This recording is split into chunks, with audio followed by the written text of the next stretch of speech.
All right. I heard a decent suggestion while I was gone, or while I was leaving, looking at the chat there, to get on my knees. So that's what I'm doing. I'm going to be trying to broadcast on my knees right now because of my tailbone. So that's what I'm doing right now. I need a better way to do it because I'm just kneeling on a chair backwards. So, but yeah, maybe put the pillow under my knees. Probably a good idea. All right, there we go. Pillow on the knees, kneeling. Okay. Oh, and then the arm of the chair behind me went right up my ass. Okay. What happened at Burning Man? Well, I'll tell you what happened at Burning Man. I went down a slide. They had a 15-foot like arachnid looking structure, and you could slide like a metal slide down its back, just like a playground.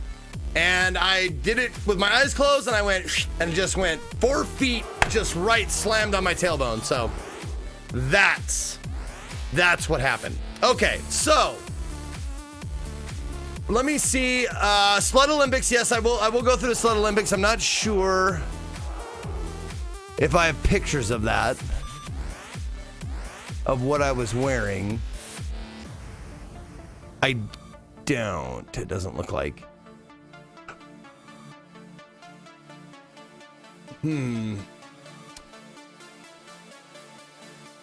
Okay, well, you know what? Maybe I can just straddle the chair and put more. Yeah, there we go. Straddle the chair, put the weight on my legs and not my butt. That's good. That'll do. That'll do. Okay. Here we go. Burning Man time. Gonna go through pictures and stories. Let me tell you what Burning Man is first, for those of you who might not know. Burning Man is a gathering out in the Nevada desert in the middle of fucking nowhere of around 60,000+ people. We set up an entire city, and it's set in a C shape, like the shape of a C with a man at the center. So if this is the man, then around it in a giant half circle is where people camp, and there are roads going along, like the innermost road. Like there's quite a distance between the road and the man. So the man's kind of like out in the middle of the playa, the desert, and then in a semicircle around it, there is the first road is called the Esplanade, and then you go. All the roads are like times on a clock. Like 6 o'clock is right here. That's center camp, is what they call it. And then it goes around like 5, 4, 3, 2, 1, and then 7, 8, 9, 10, 11, and so on and so forth. Like times on a clock. I was on 8 o'clock. And Esplanade, like right on the inner circle. Esplanade is like the main street. And then you go back, there's A Street, B Street, C Street, D, so on and so forth. 70,000 people there, or 60,000+ people there. What is it? Well, it's hard to explain if you haven't been there. Your best bet is to go and read. Well, hold on. Let me just see if I can do this quickly.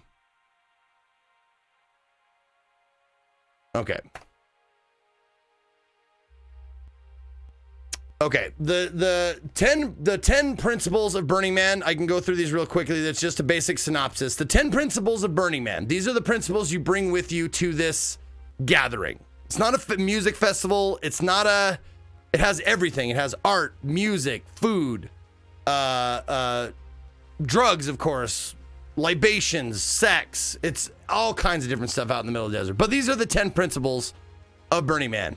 Radical inclusion is number one. Radical inclusion, meaning anyone may be a part of Burning Man. We welcome and respect the stranger. No prerequisites exist for participation in our community. Gifting. Burning Man is devoted to acts of gift giving. The value of a gift is unconditional. Gifting does not contemplate a return or an exchange for something of equal value. So, people get confused as to what gifting is. Gifting is just like it sounds. You give things. You do not barter. You don't say like, hey, you have hot dogs. I will gift you like some fucking alcohol. I'll give you a beer for your hot dog. No, you come with extra stuff to give to people. It's not a barter system. Like if someone is like having a barbecue, more often than not, they're having a barbecue for everybody like walking by. Or if they have a bar set up, it's for everybody walking by. So it's not bartering, it's gifting. Decommodification. In order to preserve the spirit of gifting, our community seeks to create social environments that are unmediated by commercial sponsorships, transactions, or advertising. So, when you go to Burning Man, you'll see like U-Hauls and budget rent-a-cars and stuff like that with like tape over the insignia of them, or like I saw a U-Haul van that had like tape to make it look like it said RuPaul instead of U-Haul. So no corporate sponsorships whatsoever. There's no brand names, no nothing out there. You are encouraged to cover up any sort of branding whatsoever on your person and in your camp. Let's see. Radical self-reliance. This is a big one. Burning Man encourages the individual to discover, exercise, and rely on his or her inner resources. That's a huge one. If you don't bring enough water to Burning Man, you have to fucking figure it out. You're encouraged to understand what it takes to live out in the desert and bring it with you and then bring it out.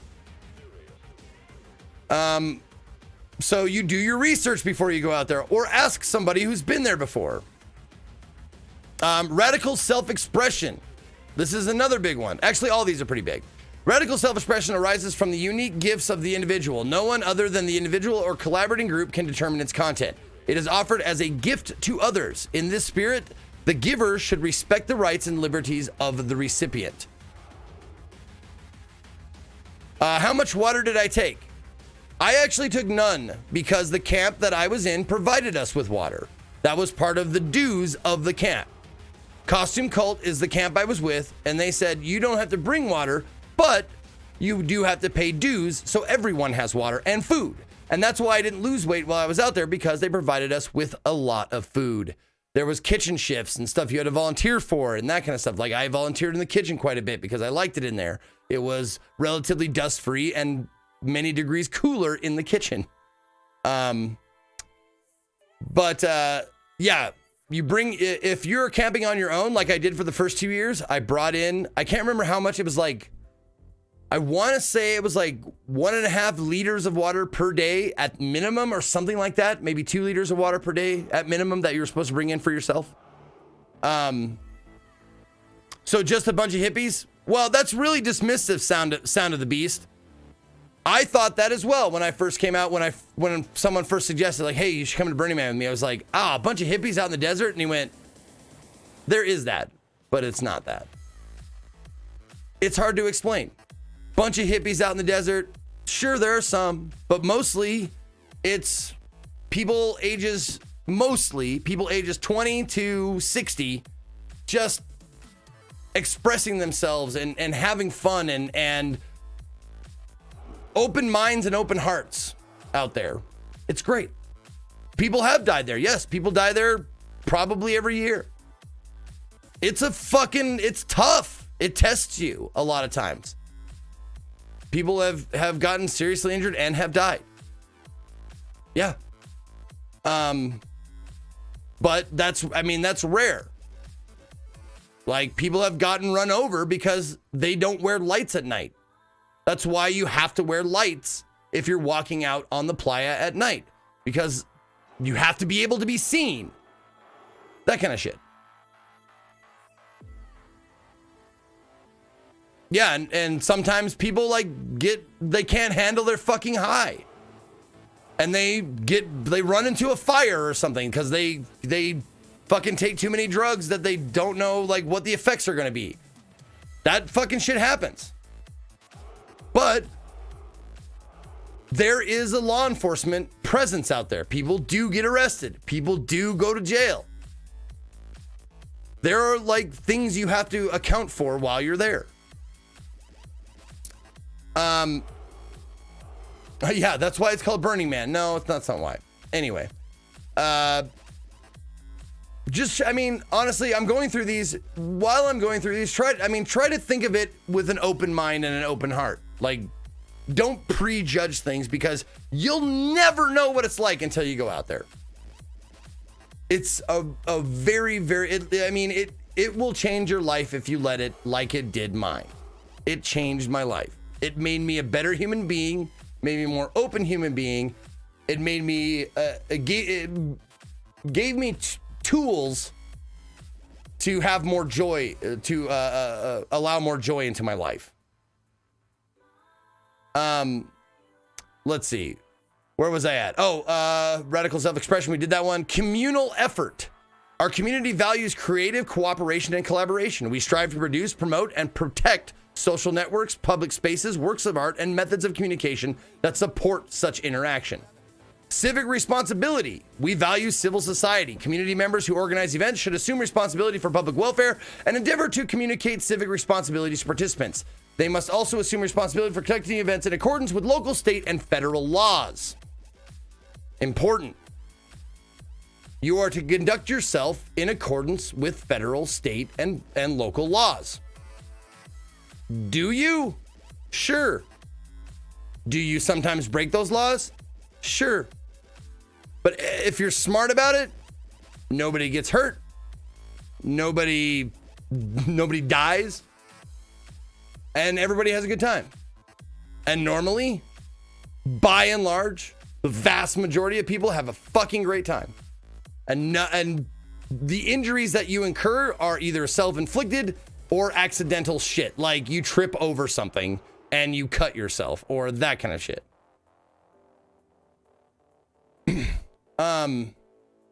Is there a reason for a name for the name? Yes, there is. There is a reason for the name, but I'll let you guys look it up. I'm just giving you the 10 principles, the guidelines here. If you want more information, there's tons out there. Leaving no trace is the 8th principle. Our community respects the environment. We are committed to leaving no physical trace of our activities wherever we gather. We clean up after ourselves and endeavor whenever possible to leave such places in a better state than when we found them. This is a big deal for camps. If you have a camp that comes to Burning Man, like Costume Cult or Death Guild or whatever the name of your camp is, they inspect the area where you camped after you leave. If you leave too much moop, is what they call it, matter out of place or trash, garbage, stuff that is not supposed to be there. If you leave too much, you are not invited back to Burning Man. Your camp is banned from Burning Man. So they go through it after you leave. And they go, this camp left too much garbage behind. They are out. They are gone for next year. They are not allowed back. And every big camp really stresses it. They're like, you need to, every day we had moot meetings. We at dinner, it was like, we need to get back. We need to get on the moot because you know how our place on the Esplanade and our we have good placing and everything's really cool and close and all this kind of stuff. The reason why we have that place is because we clean up after ourselves better than any other camp. So every day we had meetings, clean up your shit. Do a moop sweep, meaning take a baggie around and look for shit on the ground. Put it in the baggie and take it out with you. That kind of shit. Participation. Our community is committed to a radically participatory ethic. We believe that transformative change, whether in the individual or in society, can occur only through the medium of deeply personal participation. We achieve being through doing. Everyone is invited to work. Everyone is invited to play. We make the world real through actions that open the heart. That is probably my favorite one. That is the one that's changed me the most. The participation, the principle of participation. If you want to change the world, you have to participate in it. You can't just sit back and go, that sucks. You have to participate. If you see a piece of trash on the ground, you pick it up. You're participating in it. I love that. Everyone is invited to work. everyone is invited to play. We play hard, we work hard. It's great. This was my third Burning Man. I first went in 2013. I went 2013, 14, and then I missed 3 years, and then I went back this year. And immediacy is the last principle. Immediate experience is, in many ways, the most important touchstone of value in our culture. We seek to overcome barriers that stand between us and a recognition of our inner selves, the reality of those around us, participation in society, and contact with the natural world exceeding human powers. No idea can substitute for this experience. That's pretty heavy, man. We seek to overcome barriers that stand between us and a recognition of our inner selves. That's heavy shit, man. How do people use the bathroom or eat or drink? Well, they eat and drink by bringing it all in. Using the bathroom, they do provide porta potties. They provide porta potties there for you to use. Yes, they can get gross, but you kind of deal with it. It's the playa.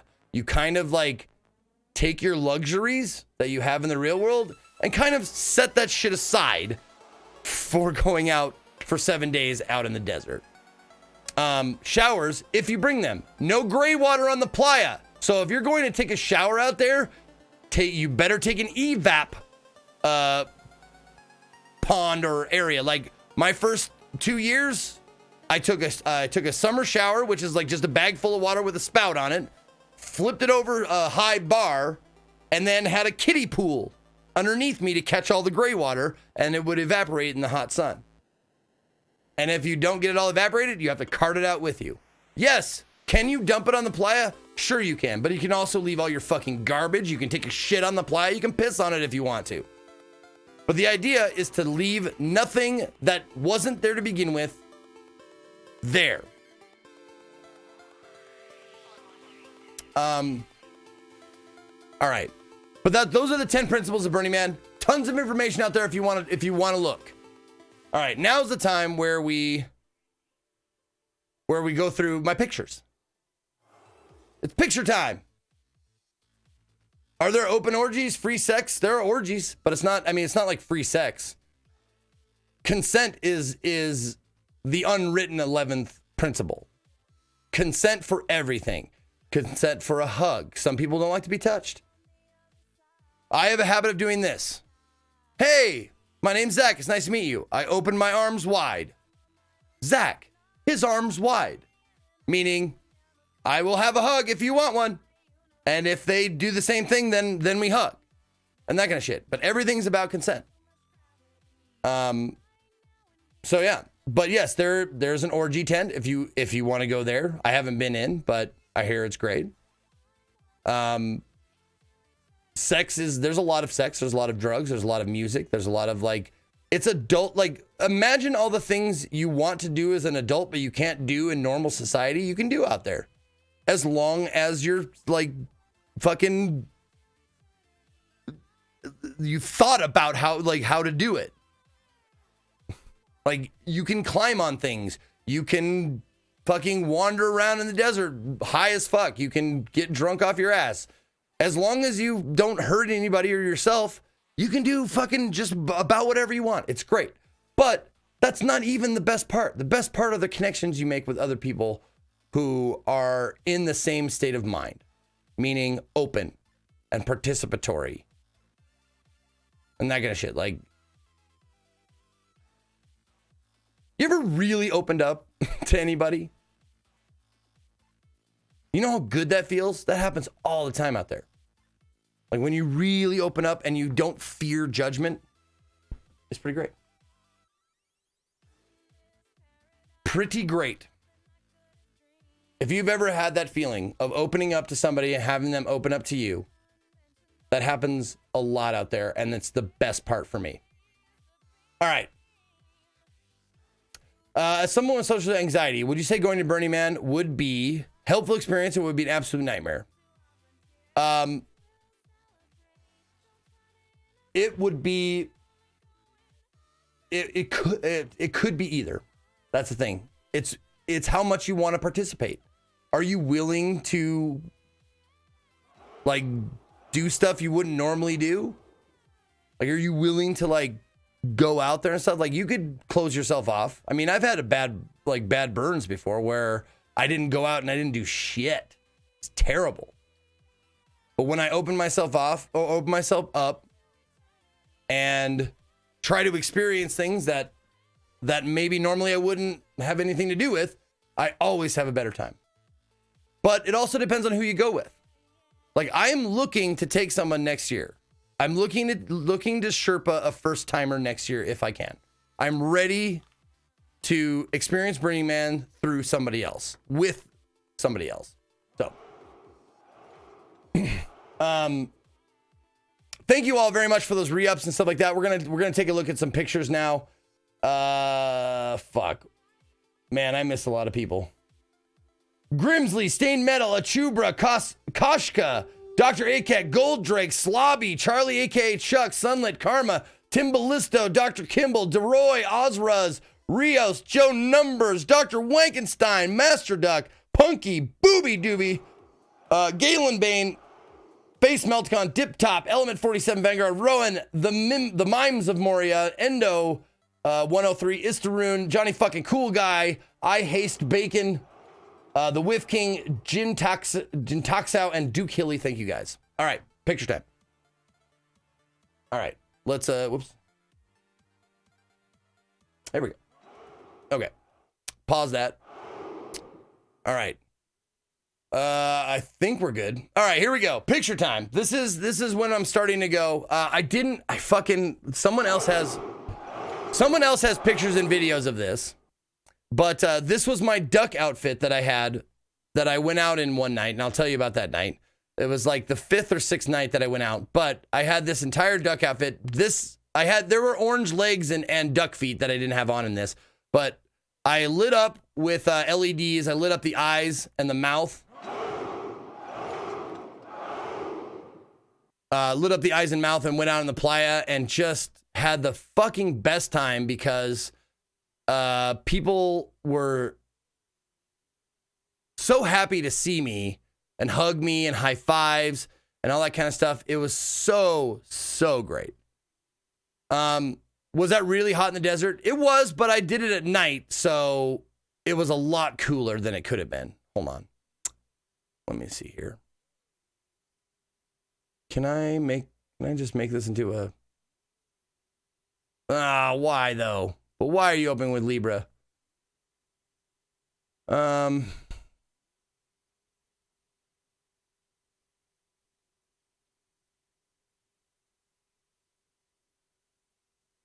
Where do I... Oh, man. Damn it. How do I open this with? I just wanted something that I can just... I opened it with photos. That's what I did the first time. Open it with photos. And there's the next. I'm an idiot. God, I'm such a fucking moron. All right, my brain's still fried. I still don't know what's going on. Okay, here we go. This is my duck outfit. There it is. That was a license plate that I saw before I left that I had to take a picture of. This has nothing to do with Burning Man. I just thought that was fucking hilarious. That's why, because it wasn't there. I was like, where's the fucking arrow? But I have to move it over here to get it pop up. Okay, here we go. I thought that was funny. Okay. That's my first picture of Burning Man. That's before anything is built. Like, or not anything, obviously, but it's before like most of the people are there. It's the Wednesday of Build Week. They call it Build Week because Burning Man doesn't actually start until Sunday at midnight. Well, Saturday at midnight. So I was there Wednesday, Thursday, Friday, and Saturday. 4 days, 4 full days of nothing but just work and building. So I took a couple of pictures as it was coming up. That's the man right there. They build that first so you know, so you have a good like idea of where shit's going. And these are like art installations, that kind of stuff. You see these little like lamp posts here? These lamp posts extend from the man at 3, or this is 9 o'clock, at 6 o'clock, and at 3 o'clock. So you know if you see like a line of lampposts, you know you're on 3, 6, or 9. And then a line of lampposts extend out from the man to Temple, which I'll tell you about when we get there. Okay. That's my first picture. Just fucking dusty, dirty, just getting fucking. There she goes. There she goes again. Whoa. I feel this is the reason I found your stream 4 years ago. Teach me your ways, senpai. Bring me and you can throw away all my clothes and not just my shoes. Take me out of the basement and show me the desert, Zeke. Take me out of the basement and show me the desert. I will. All right, so yeah, this is my first day. We're building shit, building platforms. This is the Esplanade that you see behind me. This is the road, the main road, and out there is the open playa where the art installations will all go. But back here, like this is the start of our frontage, or like our stage and stuff. Okay, and this is the beginning. We're starting to build the frontage of Costume Cult. Now, eventually, God, I hope I took pictures, but eventually this is, I don't know if you've been in New York lately, but this is there's red stairs somewhere, like red lit up stairs, and like, is it in Times Square or something like that? But, there's those. There are also, this is going to be the Brooklyn Bridge right here. There's going to be lines of lights and big towers here where the Brooklyn Bridge goes. Right here is going to be where the Empire State Building, the top of the Empire State Building goes. That's it right there. Or the Chrysler Building. You can kind of see the Chrysler Building outline here where we light up.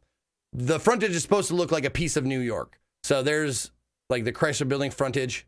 The Empire State goes over here, so on and so forth. But that's just the first day of building. Yeah.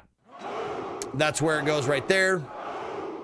The Empire State goes there. Brooklyn Bridge goes over here. Our sign that says Costume Cult goes right there. And this is the runway.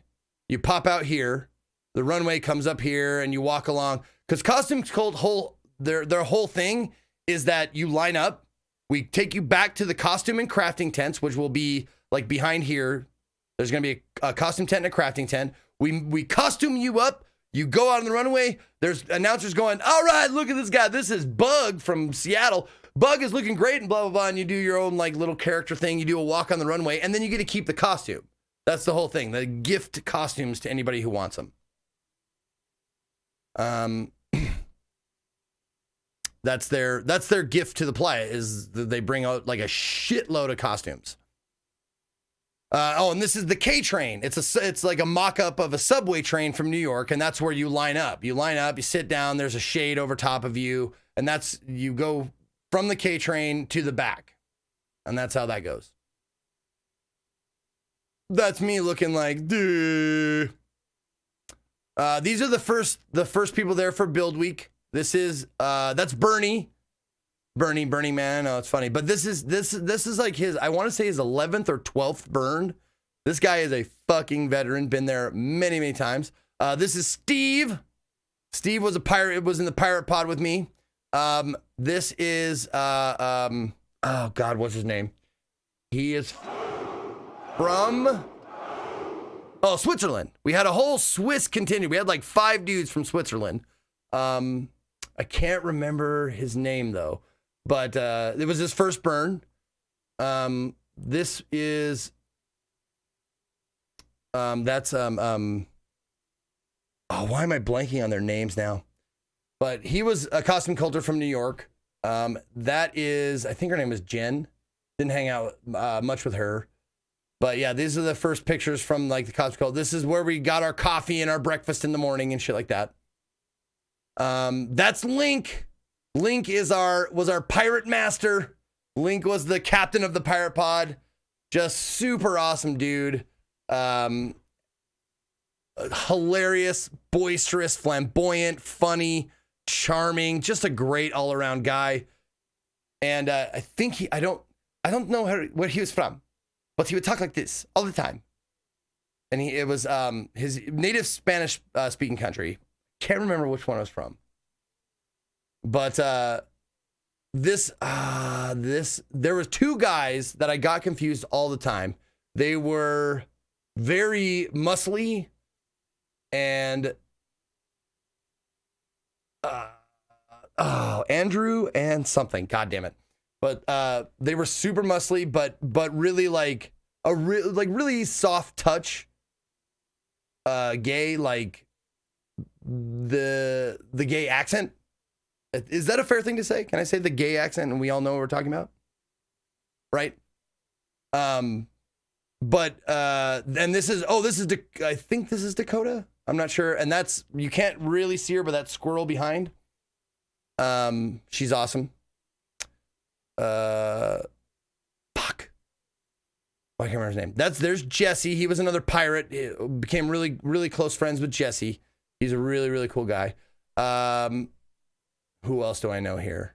That is, that's Goldie and Squirrel. They were the two like head chef, like head cooks for Build Week. That was it. This is his first burn. This is Rick. His first burn. Man, he did it up right. He would come in at like 5 a.m, just like hair all fucking wild, eyes like dinner plates, like, hey Rick, how was your day? He's like, it was fucking great, man. It was just like wide-eyed, just fucking loving every second of it. I loved hanging around with him because he was a burn virgin and he just he let it go.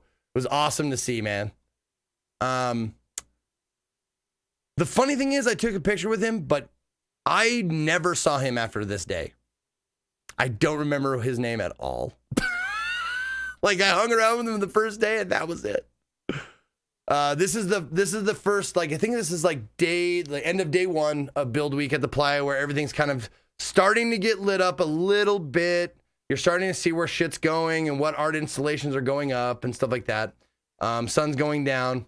That was the sign, by the way, that it was dinner time, because clocks and watches, you're supposed to wear them, but a lot of times you don't. So how do you know when it's dinner time at the camp? Because they served you dinner every day when the sun touches the mountains. So when this sun hit these mountains down here, you said, oh shit, I got to go back to camp if I want my free meal of the day. So there you go. Zeke, I've been lost. It's been a hard time for me to cope with my daily activities during your absence. Oh, positive Abyss Lord. I'm glad you're here then.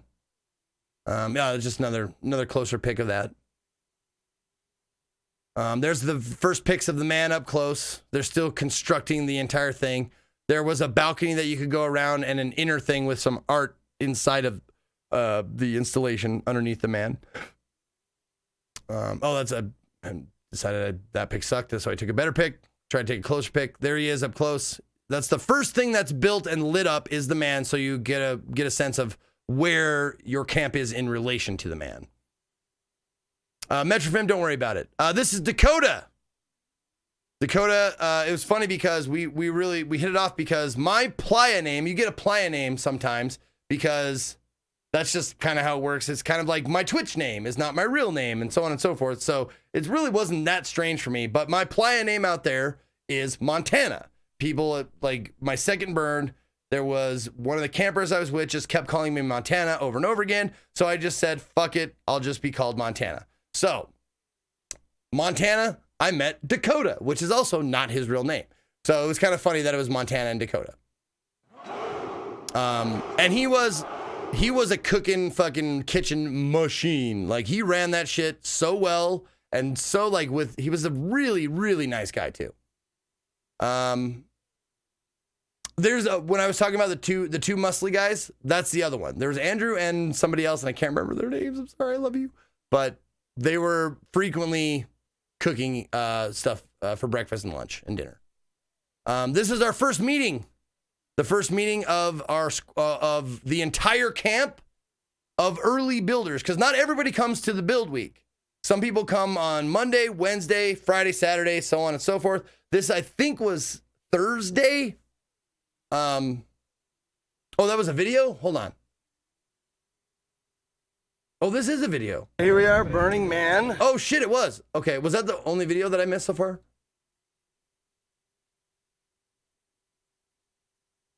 Oh, shit, there was another video. Hold on. It's about 7:30 here. Oh, there we go. On the playa. Here, Burning Man.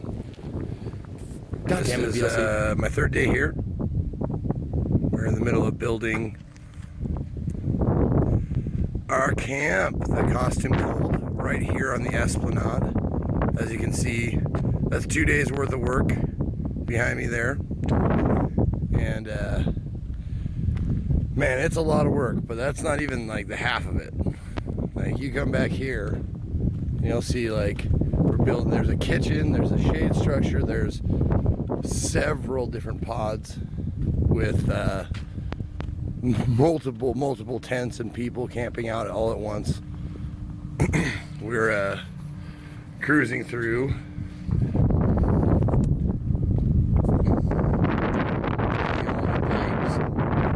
Pieces of the pods, sorry about the what wind. they call them, where we sleep.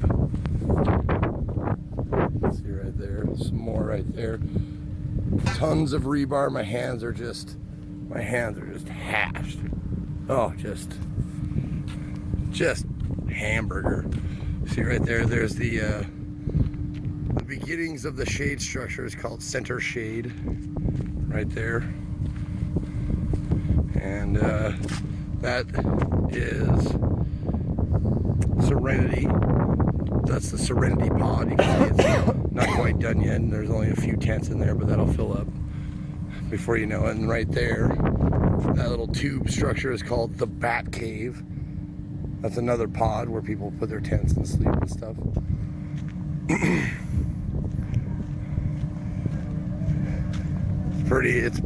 It's pretty fucking amazing out here. Lots of people just pitching in at all times. I'm doing a vlog. You want to join me? Good morning. Hey, this is Dakota. Dakota. I'm Montana. Making breakfast. And Next we're to making Montana. breakfast. Speaking of that, that's the kitchen right there. All locked in away from the sand and dust and dirt and stuff. I'm waiting, see if they got any coffee coming soon. I'm gonna walk in there and give me some.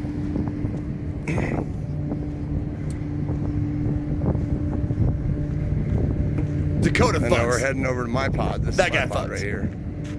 This is the pirate pod. Oh, that's right, the pirate pod. Yeah, I could all park our I bikes forgot to inside actually there. kind of take you through there. Oh, that's my bike. My bike is the one with the big green frog and the tent on it, or the flag on it. See, that's my guy right there. That's my my bicycle. And we gotta be quiet because most people are still asleep. So I'm just gonna whisper. I'm an early bird. When I'm out there, I'm an early bird. Here we go. This is our pirate pod right here. See, Yep. that's our living room. Right there. See that in the corner there? That gray and orange tent in the very corner, that's me. That's me up there. And this, everybody's like, oh, I love this cool VW bug tent right there. Oh, that's Peggy's. Yeah, I told you guys about that on Drop Frames. So, this is, that's me, that's where I sleep, that's all my stuff. This is our living room with our blow-up couches and stuff. As you can see, everything is covered in dust. Everything. I'm talking like the furniture, the chairs, my asshole, my balls, like everything covered in dust. This is Jesse. He's my pirate friend. Yarg. Say hi, Jesse. Hi. Yeah. Who am I saying hi to? This is to all my Twitch people. Oh, hey, Twitch people. Yeah. I've been making all kinds of new friends. It's great. All right. Well, I think that's good enough for today. I'll try and make another one tomorrow if I don't get too high on drugs. All right. I love you. Bye. I'll try to one tomorrow if I don't get too high on drugs. Accurate. The funny thing is, I didn't actually imbibe or get high or get drunk or anything until the build week was over, because the build week was pretty intense. It was like wake up, build for like 12 hours, and then like eat something and like relax a little bit, go to bed and do it again. Like the first 4 days. And I got to tell you, it was really fulfilling to like build that shit, to like work with my hands for the first time in like fucking years, like forever. So I thought taking pics videos was frowned upon on Burning Man, or is that just for the main week, or you just rebel? Here's the thing about that, about taking pics and videos. Pics are fine. It's just permission. You don't take videos of people without their permission. I tried not to do that. I didn't take videos. I don't know if I took any videos like out on the play where you could see anybody's face or anything like that. It was mostly just on me and stuff like that. And I took pictures of me and my friends and that kind of stuff. That's fine. It's just all like consent and permission to do those kind of things. So like how IRL is supposed to be, like you're not supposed to video anyone without their permission kind of a thing. That's kind of the way it works out at Burning Man. Let's see, where were we? Oh, this video, right.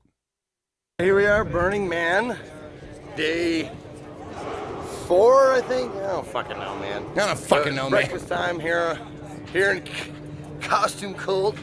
You get under the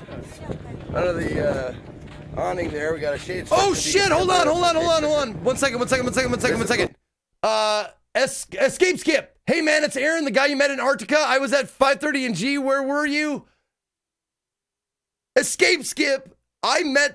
Two things. I went to get ice the first time they provided ice. The only thing they provide, 2 things at Burning Man. One is ice, so you can keep your food and stuff like that. They kind of have to provide ice because ice melts and you can't like truck in ice and keep it frozen. So they do truck in ice so you can buy ice. The other thing you can buy, one luxury item, you can buy coffee. Like you can get a latte in the morning if you want. So only 2 things you can actually purchase with money out at Burning Man. And I went to buy ice the first time, and there was a dude out there, and I walked up and I was like, hey, I get some ice. He goes, and he stops and he goes, Zeke? And I went, yeah. And he goes, dude, I watch you, Sour Kool-Aid Show, man. I'm a fan. Oh my God. I was like, oh shit, someone at Burning Man recognized. Holy shit, that's awesome. So like one of the first experiences out there was like, you know, someone who knew me. And the other funny thing is that Jesse, the dude from the first video that I introduced you to, Jesse came up to me later and he goes, I thought you looked familiar. You're from Twitch, aren't you? And I went, yeah. And he goes, I watch you. And I was like, oh my God. He's like, yeah, I'm a huge nerd. I love Twitch. I've watched you many times. And I was like, oh my God, that's fucking awesome. It's great. So yeah, there was actually a couple of times where the Twitch thing came into play. Pretty cool. All right. But Escape Skip, it's good to see you again. Glad you made it back to the default world. All right, here we go. Breakfast time here in Costume Cult. You get under the awning there. We got a shade structure. If you can see up there, that's a shade structure. This is the line for breakfast. Getting into the breakfast line. You can wave now. There we go. Yeah. Lot of pasties out of Burning Man. Doing lot of pasties. Every morning. In fact, there's pasty stations where you can make your own. There's Rome. Everybody hungry. There's Young. That was his name. The guy I couldn't think of his name. Young. The guy, the Asian dude with glasses. That's Young. Really cool. Really friendly dude. Loved him. Everybody wants some food. Are you hungry? I'm hungry, man. Hungry. Look at this guy. He's a hungry guy. Excellent. There it is. We got French toast and eggs and bacon and bagels and oatmeal and all kinds of shit, man. This is the only way to burn. I'm telling you guys. If you can find a big ass camp to be a part of, do it. Because coming out here by yourself, trying to fucking figure it out it's a learning experience, but always gotta do it. yeah, I mean, it's a learning experience. This is my buddy Young. Hey. Oh, I thought this was a selfie. What? No, it's not. It's a video log. Yeah. Cool. Yeah. What's up, Montana's World? Yeah. How's it going, guys? All right. But yeah, that's gonna be it for the day. We got this is our chef. Hello. This is our chef who's cooking. I love that this guy is the guy who's cooking us our meals. It's so great. Man, if you can get out here, you should come out here sometime. All right, maybe more tomorrow. Bye for now. Okay.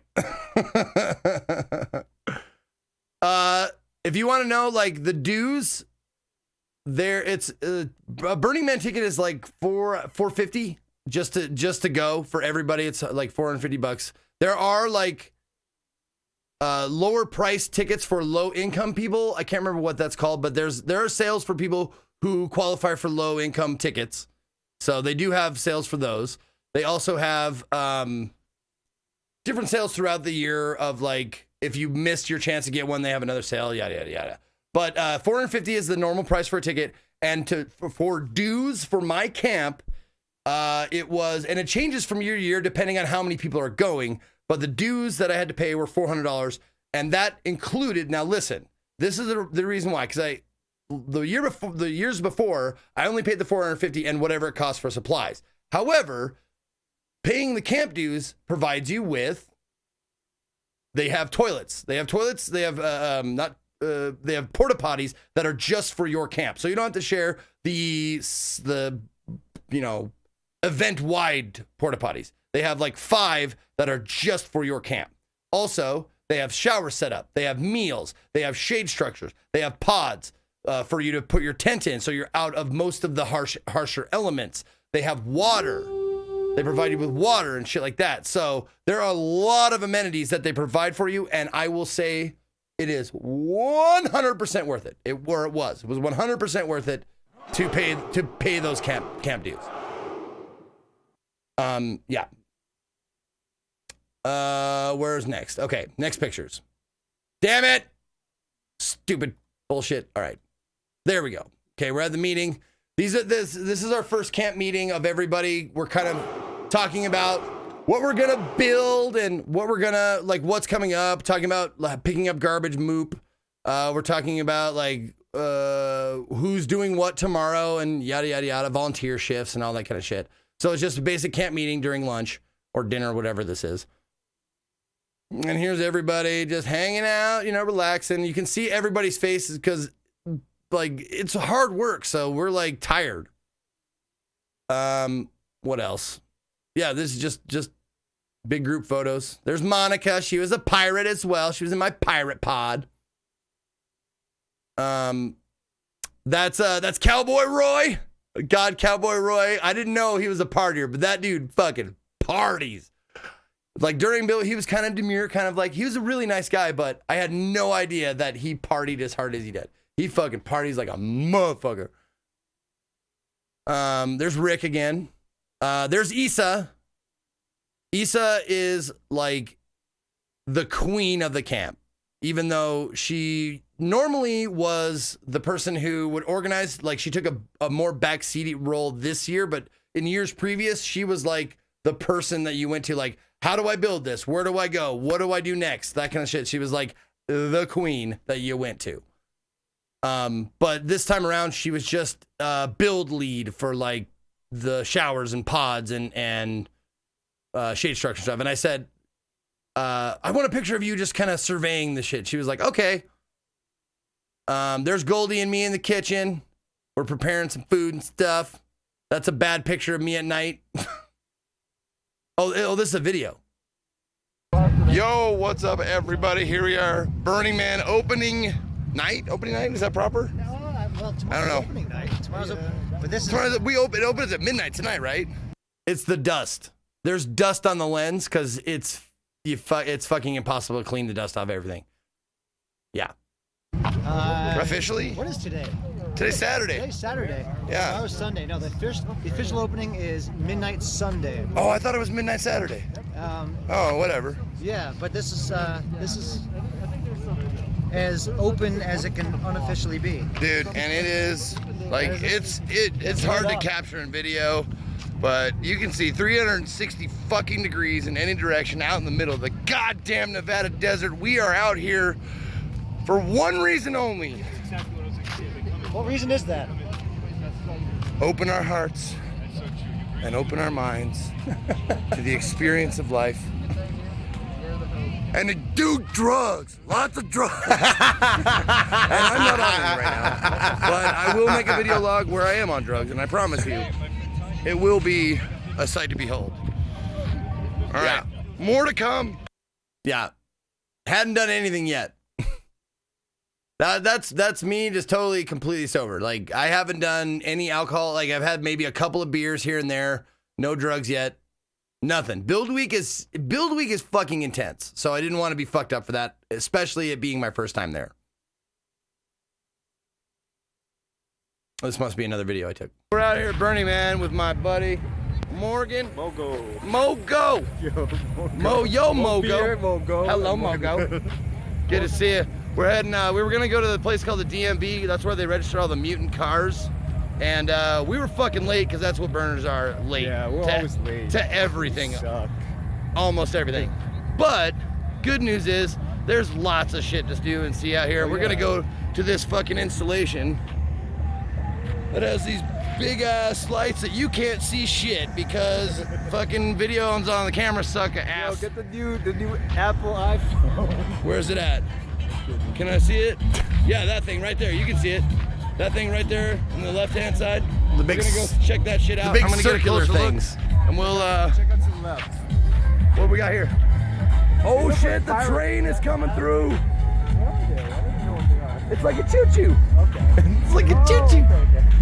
I'm lacking imagination. Yeah, dude. Okay. Look at that. That's some of the, like the R cars, and they're pounding, they're bumping, dude. All right, don't worry, babies. I got more video logs coming to you in just a little bit. All right, so there's the DMV. We're gonna go down and see. That's where they register like the art cars, mutant vehicles, or whatever. They have to go down and register. I have pictures of some of them later, but they have to go down and register and make sure they're safe and all that kind of shit, and that they run properly, and they line up at the beginning of the week to get registered, and that's where you can kind of see them all in a row. But I fucking was too late and I missed it. So, let's see, where are we at? Oh, this is where the giant, like they're like a 10th of the way lit up, but they're giant, like just wheels with like bars coming down from the centers of them, so you can like wheel them around. But these things are like 20 feet high, and you're just wheeling around these giant wheels with fucking lights on them. It's crazy. Like, look how big that shit is. It is fucking insane. This is a video. It's great. This is a pic. This is an Afro pic. Here we are out in the desert, and they're physically combing the desert, and they ain't found shit. Oh, did I skip a video? Hold on. Oh, I did. Oh, I did. You're right. I did. Here we are, the giant lit up wheel thing. I'm not even sure. Giant lit up wheel thing? Yeah, I'm sure of it. They should really shorten that. Yep. There's just these big old wheels that people like kind of just play around inside, push around and shit. But the scale of it, I mean, how high would you think that is? Really bad at measurements, but I would say at least 100 feet, 80 feet. Yeah. 200 feet? Yeah, something like that. It's huge. I mean, look, there's a person for scale. And it goes all the way the fuck up there, held up by a big ass crane, man. And that's just like the first thing we stopped and saw, so don't worry, more coming. Yeah. Oh, and this is here we are. And he's playing funk in the desert, which is great. And they're physically combing the desert, and they ain't found shit. Oh, that's Jillian and I called her Bozeman because she actually is from Bozeman, Montana. It's Jillian and they have very similar names. Not Hillary. It's like another ILL name. Jillian and something else. But anyways, we were on an exhibit, the Ha Ha exhibit. And you'll see it when we pop back out. There it is. Ha ha!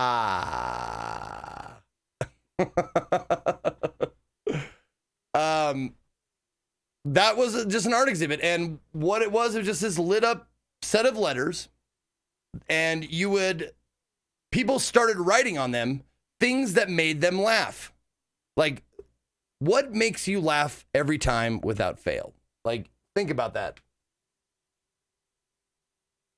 Oh, What makes you laugh every time, without question?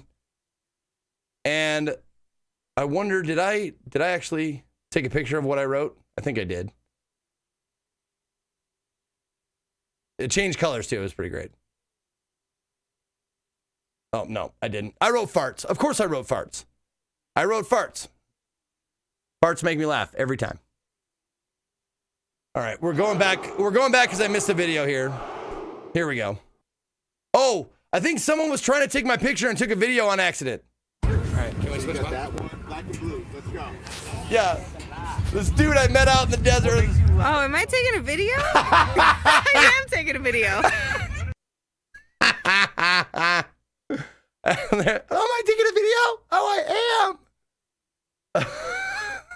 Yeah, so, yeah, I wrote it right about here. I wrote farts on it. Made me laugh. No matter how old I get, farts still make me laugh. That was Jillian and McMillian. Damn it. Still, I'm blanking on the name. I just called her Bozeman. This was an awesome exhibit. This was designed to look like a plane fuselage, like that was kind of like crashing into the ground-ish kind of sort of thing. And you can climb in there and get all the way up to this little globy thing and look out over the playa. I don't think I actually got in there, but it was huge. It was really, really cool. There's Rick again. That's his first night out. Burner virgin. I love taking pictures of him because he's like, I'm starting to get it, man. I'm starting to get it.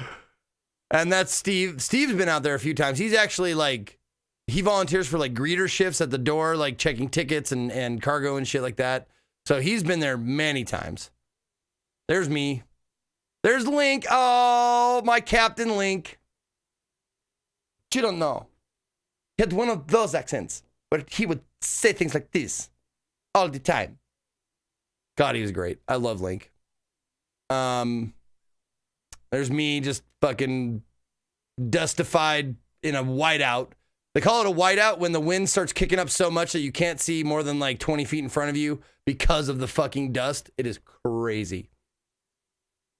This is a big group hug somewhere. I took a picture of it because I thought it was great. They're in the middle of this is inside of the man installation. Like we're underneath like the man. He's standing on this like pagoda looking thing. And this is like the art installation inside of it. And they were just hugging. Just 4 people hugging for no reason that I could discern. Look at them. They're just so happy to be there and be with each other. There's me on the steps of the man.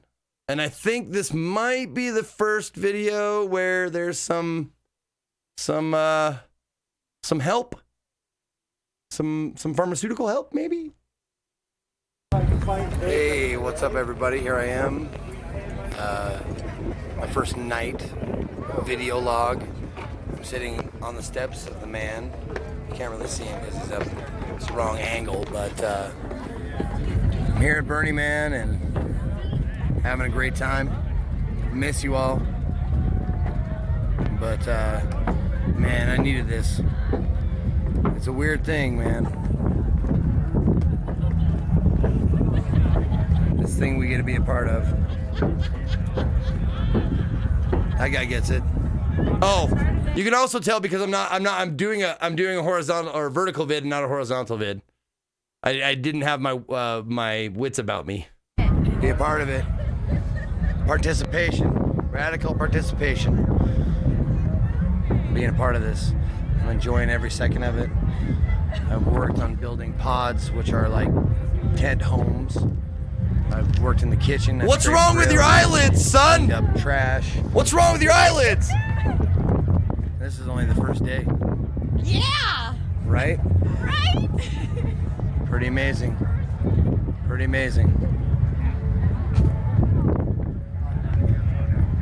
If you haven't had a chance to come out here, you should. Yeah, there's drinking and drugs and dancing and lights and loud noises and stuff, but the sense of community, the sense of togetherness, as fucking mushy and wishy-washy and feelsy as that sounds. That's the reason why I come out year after year. Because every one of these people, well, maybe not every single one, but I would say 99% of these people would give me the shirt off their back if I asked them to. It's true. And not ask for anything in return. That's also true. I just wish the world was more like that. I do. All right. I'm going to end with a fart. So you know it's still me. I'm not doing this under duress. I'm All so right. hilarious. Bye. God, I'm gonna end with a fart so you know it's still me. Oh, that's good. That's way to break the tension. That's a good tension breaker. Oh, I don't know. I mean, totally sober. Totally sober. I was having a retrospective moment or introspective moment or whatever. But I was totally sober that whole time. I just want you guys to know that. Because I'm a straight edge, just in case. All right. There's me underneath the man, all lit up. I think that's a pretty decent picture. That's actually a really good picture. I had to adjust some shit on my camera, but that's a really cool one. Oh my God, did I take a video? Tell me. Oh, I did. I took a video. This guy had a talking turtle. He was like, this was his, like, what he wanted to do out there. He wanted to bring a talking turtle out there. It was like talking to a Muppet. I think I took a video of it. I hope I did. I did. Here we go. It's great. I think you'll really like it. The purpose of this tortoise is only to play. We are all such magical turtles. I caught the end of it. I hated myself because I didn't get the whole thing. But that thing, he did this whole song that he made up, and it was great. It was honestly really, really heartwarming. We are such magical turtles. And it was great. I really, really enjoyed this guy's little performance, like at the man. And he wasn't high or nothing. You don't have to be high to do this shit. Honestly. You may think I'm bullshitting. You may think whatever. Like, people don't act like this without drugs. They do. When you're given the freedom from judgment, the freedom from sideways looks, from people looking at you and going like, oh, that's weird. I should shun that. If you're free from that, you don't need drugs to act like who you really are. And most of the time, I wasn't on drugs. I'll be honest with you. Like, most of the time, I was pretty well sober. Like, when I was in that duck outfit, I was 100% sober, and I was loving every second of it. This is Yoshi. Yoshi was making this art installation on our frontage. Like, we had like a Fifth Avenue, like New York Fifth Avenue, like glass frontage, and he was like in the middle of like finishing it up while the burn was starting. And this is what he made. This is what he and his, I don't know if it was his girlfriend or his sister or whatever, because I didn't really get to know him all that well, but they did this whole cool like wood carving thing inside of this like plexiglass, behind this plexiglass wall. It was awesome. And they changed out the art installation like every day. That's a bad picture of Goldie and Squirrel. This is my pirate pod. I don't know why I took a picture of this. Just because, I guess. Oh, that's right. Someone was going to take a picture. This is me and my buddy Jeff. This is my, I can't believe this is the first picture of me and Jeff doing the Robot Pirates. We were Robot Pirates. We were announcing, we were emceeing out on the by the runway for our frontage. We were making like robot and pirate puns like all day long.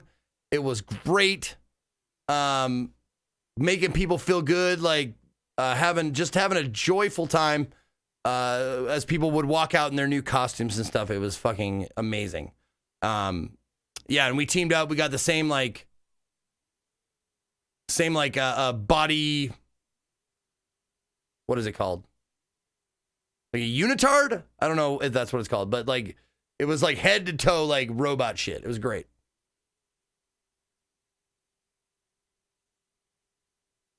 And I told him to take those teeth out because I couldn't understand him. And he was like, no, it's part of the outfit. I was like, you motherfucker. And for 2 hours, 2 full fucking hours of announcing, I had trouble understanding him because he had those fucking teeth in. There's Tegan. She was there for my first burn. Tegan was actually not in the costume cult, but she was in our San Francisco camp the first 2 times I went. And she is the one who gave me the name Montana. She was the one who kept calling me, Montana, hurry up, Montana, get over here. Stuff like that. So she gave me my playa name. This is a video. Here we go. Everybody, here I am out Burning Man. This is my video log for day 4, 5. I don't know. I've been here since Wednesday. What day is that making? 6? Yeah, 6. Shit, I have no idea. Ray doesn't know. It's been crazy out here. 6 fucking days out here on the playa. I'm trying to record one every day, and I've missed 2. But I'm here with Jeff. There's Tegan. Hey, Tegan. Good to see you. I'm not Jeff. There's Sully. Who are you talking about? Yeah, dude. He's a comedian. Who are you talking about? Being a comedian. I'm There's Bronan. Jeff right there. Bronan the Brobarian. Bronan the Brobarian. I killed the bro to become bro. You'll probably see pictures of our stint as MCs for Costume Cult. We were robot pirates today. It was a fucking success and a blast and a shit show all wrapped into one. That's damn right. It was a lot of fun. We're here at this fucking fuselage-looking airplane thing over here. Look at this. I don't know what the fuck. Can I tell you something? Can I tell you something? Sure, you can hog the fucking camera. Bro, you gotta come here like the clubs out here. That's Like about major it. Okay, shit. good. So good. All right, bye. All right, everybody. Left him. We're out here. I'm on an art car is what I'm doing. Like you can see. Yep. We're on a big art car. I got my drinks. I got my outfit here. I don't know. Sort of see it. It's Tutu. It's Tutu Tuesday. Tutu Tuesday is a thing. Everybody wears a tutu, including Ray. He's in that tutu. He's rocking the tutu. All right. Well, I'm getting my drink on right now. Maybe some party favors later tonight. But for now, I'm just enjoying the breeze, the sun going down, and the art installations here on the playa. Let me just do a little 180 here, or 360, I guess, because that's a circle. There it is, right there. We're out in the middle of the playa. There's the temple right there, if you can see it. There's the porta potty. There's the shitters. Can you see it? Good shot of the shitters there, Zeke. Way to go. Yeah, but I'll take some more videos later. Don't worry. More to come, babies. Here, Burning Man. It's me, Zeke. See you later.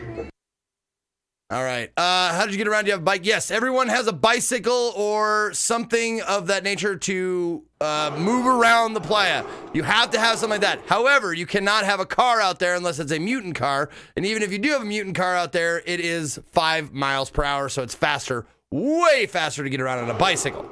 So next year, I am bringing a motorized bicycle because you will see so much more stuff so much more quickly with a motorized bicycle. So I am going to purchase one and take it out there next time with a giant seat on it, a giant comfortable seat. Yeah, so that where is that? There it is. That's actually really good. That is a giant actual, like it looks like an actual fuselage that they cart out, they tow it out there. They have a band playing that swingy-ish music was a live band, which is rare out there. Live bands don't really get more DJs than anything else. But that was a live band standing on top of that playing horns and trumpets and singing and all that kind of shit. Huge fuselage from plane. It was awesome. That was a great. And I am on an art car right now from, you can see all the stuffed animals, from a camp called the Heavy Petting Zoo. Did you bring any costumes yourself? Yeah, I brought all the things I'm wearing. Mostly I brought myself, Johnny Scar. I have lots of costumes. It cost $250,000 just to move that thing from the Mojave Desert. Oh, really? Wow. I had no idea, Skip. That is fucking awesome. But yeah, that was one of the places, one of the things that you had to see while you're out there. There was a few things this year that you absolutely had to see while you're out there, and one was the huge plane fuselage. And thank you to everybody who's subbing, who's re-upping. I'm sorry I'm not like acknowledging you right now, but obviously I'm trying to like get through all this shit as we're going here. Let's just get through. Let's acknowledge the people who make my stream possible right now. With a big roll call here.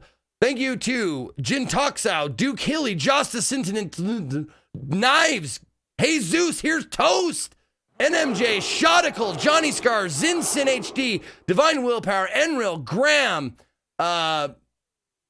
Reddish Eyes, or Reddish Dies, Dave VB, Ravuf, Mjolnir, Bangflop, Cole Nintendo Noob, or Nub, the Mr. Scott Evans with 45, White Wind Kuro, Dendra, Fat Jesus Saves You, Middle Aged David, Zabrura, Anonymous Nate, Nixabyss, Nightcrawler, Dark Forsaken, Sven Mean, Bad Jevlin, Peacock, Herman Baca, Zombie Airbrush, Yeti K, Johnny Scar again, Sindrill, Spencer A. West, Scotty Rippin 40, Argon Falcon, Super Essian, and Rumman Bays. Thank you all. And UMass LA Brat. Thank you so much, you guys. You guys are amazing, and I love you. Okay.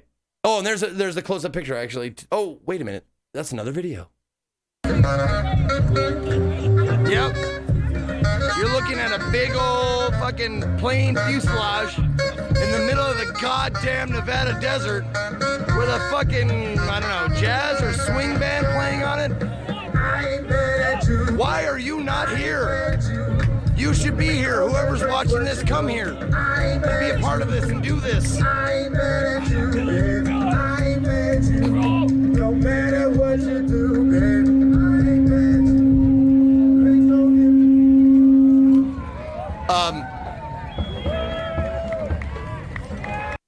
I don't know what happened there, but that was a very cool moment. I'm glad I was there to take a video of that. It was really, really cool. All right. Oh, this. I got lucky when this was happening during sundown. This is fucking awesome. Check this out.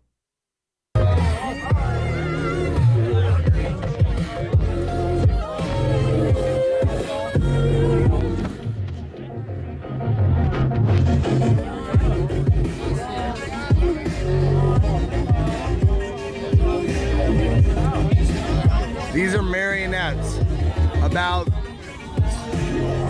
25 feet high, 30 feet high. They are walking out on the playa.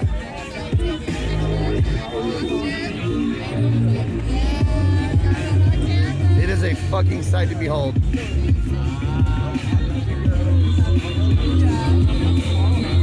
That was really cool because, again, you could see them apart. Why are you not here? You need to be here. Yeah. If you're watching this video, you should be here. I'm on an art car. I'm on top of like an art car, like an RV that's like constructed to look like an animal zoo. I'm on top of that.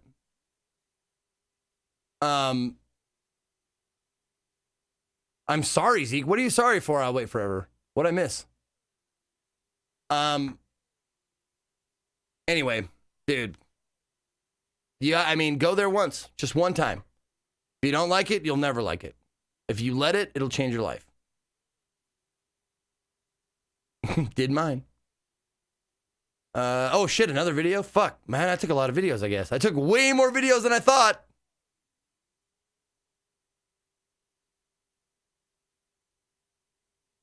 All right, everybody, here we are out at the playa.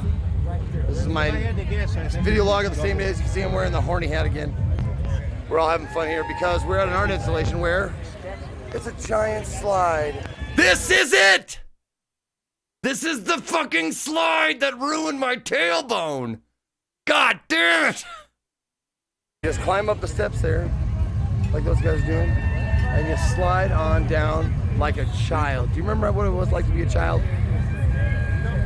Everybody up there is going, wee! Oh, they had swing set. Giant swing sets, My Booshtag. buddy Jesse. Giant swing set. Oh, hey. There's Jesse. Friend I made out here in Costco. Did you go down the slide? I went down the slide. Did you go, wee? I went, wee, wee, wee. You went, wee. Because he's a pig. Because he's a piggy. Get it? Because he's a piggy. He was wearing a piggy onesie. I didn't even realize that. That was fucking hilarious. But yeah, I don't think I took a video of me actually going down the slide, which I wish I would have, so I could see you could see how far up I went and how far down I slammed. But that fucking hurt like a motherfucker. All right. Yep. This is a giant polar bear made out of car hoods. I think this entire thing is just made out of car hoods, and this is like a 30-foot tall polar bear. It's huge, and they had projections of like ocean scenes on it, like during the nighttime. Oh man, did I take a video of this? Tell me I took a video of this. I did. Oh, good. Just random. This is shit that happens. I happened upon this music camp or car or whatever it was, and I was like, oh, this is pretty cool music. It's very weird because it seems like someone is playing an instrument. Oh my God.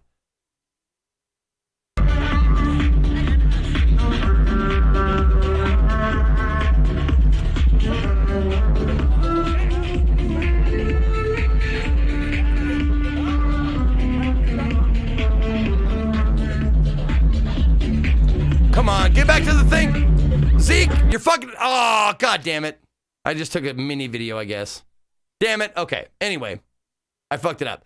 But this woman was playing violin over top of a house beat. And it was fucking awesome. She was just like rocking that fucking violin throughout the entire thing. And it was one of the coolest things I've ever seen. Like, she killed it. Like, you can see her kind of playing the violin. Just listen.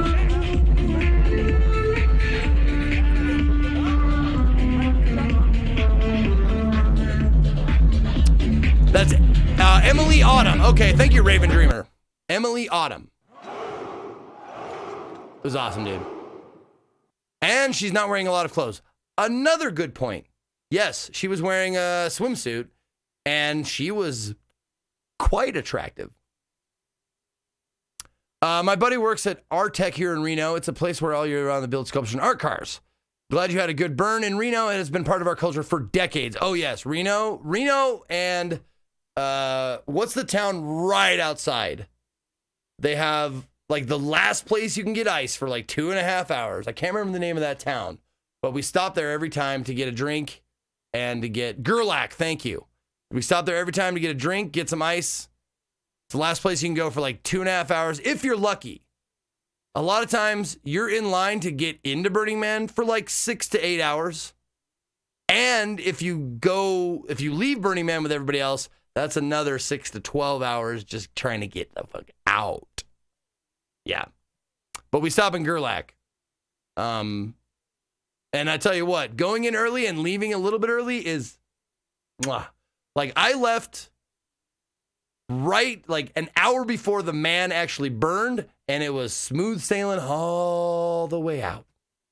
It's not 6 hours to the nearest town. No, with no traffic, it's 2 hours. With the exodus or the line of cars parked or cars like trying to get in or out, if you do that, like the first year I went, I stayed for the man and the temple burn and then left. It took us 8 hours to get out onto the highway, off of the playa. So you missed the man burning. Isn't that a big deal? I would say yes. If you go for the first time, stay for the man and the temple burn. They are moving, wonderful spiritual experiences. You have to stay for the first time. After that, I would say I didn't feel like I missed anything from not doing that. But I would feel like I had missed a piece of Burning Man if I hadn't seen the Man and Temple burn at least once.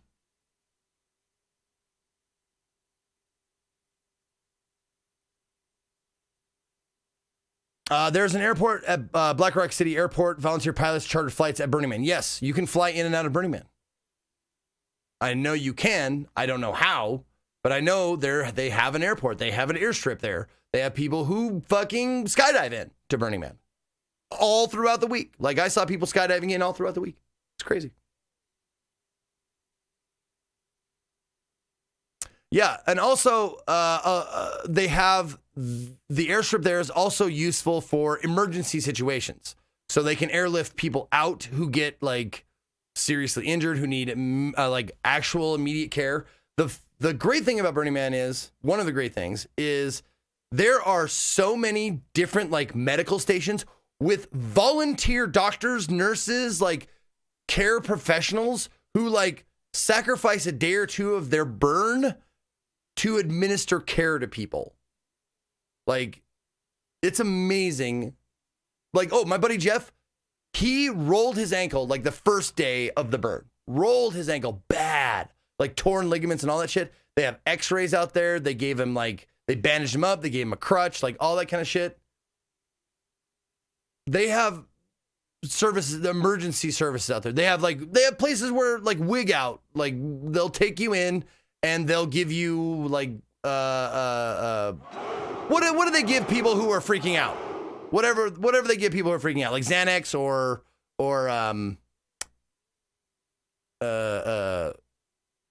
there's another one. Valium. There you go. Xanax, Valium, that kind of stuff. They have shit like that. I don't know if they actually administer it themselves. In fact, I might be telling tales out of school on that. But you can go there. I don't know if they actually give you any medicine to calm you down. But I know a lot of freaked out people have been there.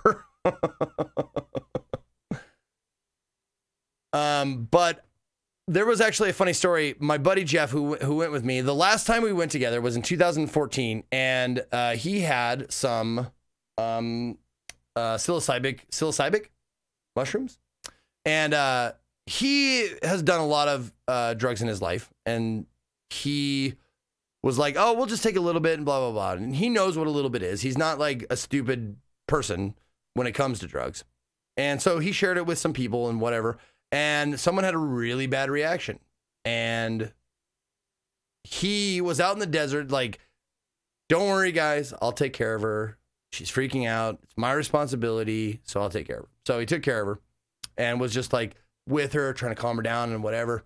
And he met what he has called from then on, from that moment forward, his fairy godmothers, who were these three, like, I want to say mid 40s to early 50s, like out and proud gay men out on the playa, like sitting around in their camp, like around a fire. And they were just like, "Oh, honey, what happened?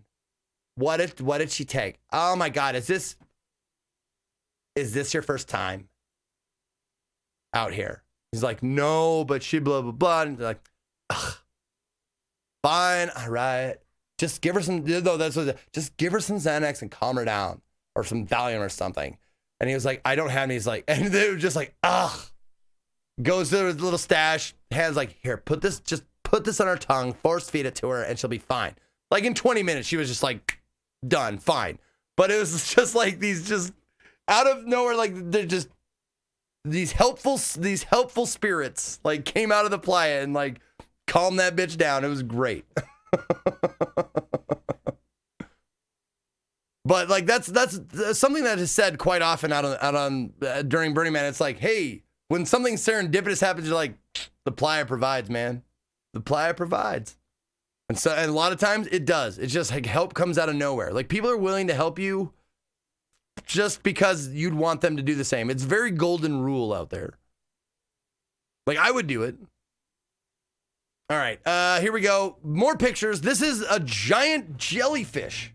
Made out of, like, this is all, like, glass like, I mean, they're like the size of dinner plates, like medium to large dinner plates, like glass. And you can, I climbed up inside of this jellyfish bubble, and you can see like by how like the big the humans are, like how tall this thing is. I mean, it's like 30 feet high, maybe a little bit more, but it was really cool. He climbed up inside there and saw all the shit. This is the one of the biggest and baddest like dance music camps that you go to.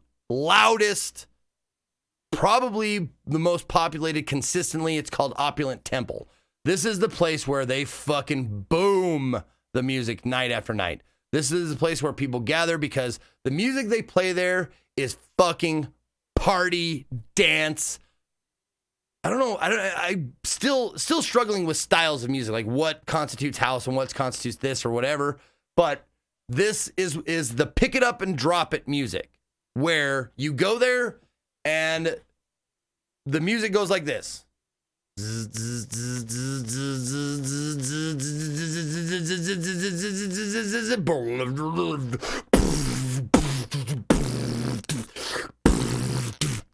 And it does that like every so often. They'll just do that. But it's not like dubstep per se, but it definitely has like a formulaic, like it's formulaic. And it's awesome. It's wonderful to be a part of because everybody knows it's like they're going to drop it. They're going to drop it. They're going to drop it. And everybody just fucking goes wild and jumps around for a little bit. And then they start playing more of the beat, the repetitive beat over and over. They're laying on tracks upon tracks upon tracks. And then they pick it up again. And the thing is, it's coordinated. Like they have flames shooting off of these, like, see these little things right here, these little poles right here. Flames just go, I don't know if that's where it happens, but they just go like along with the beat, just columns of fire, and it's fucking awesome. It's great. Oh, did I? Yep.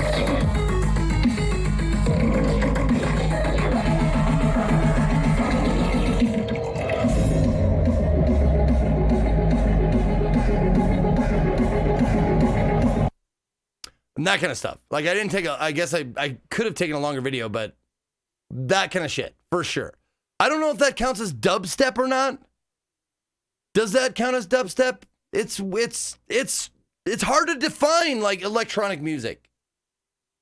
Like it's easier just to say like kind of like to like hum a few bars of it to say what it is, because people will have different opinions. Like, oh, that's like witch house, or that's trap, or that's dub, or that's this, or that's that. That's deep house. That's like fucking whatever, man. There's so many different styles. It's hard to like nail down. Like it's like trying to say what rock and roll is. You know, what's rock and roll? Well, that's kind of complicated. I'll play it again. Here it is again. Tell me if you can tell me what kind of music this is.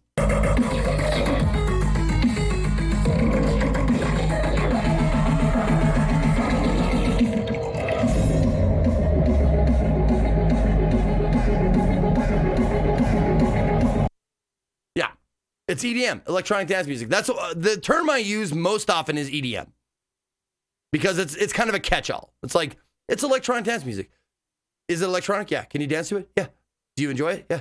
EDM. But yeah, that's Opulent Temple. I don't know. It's called hardcore beat booping. It's that hardcore beat boop.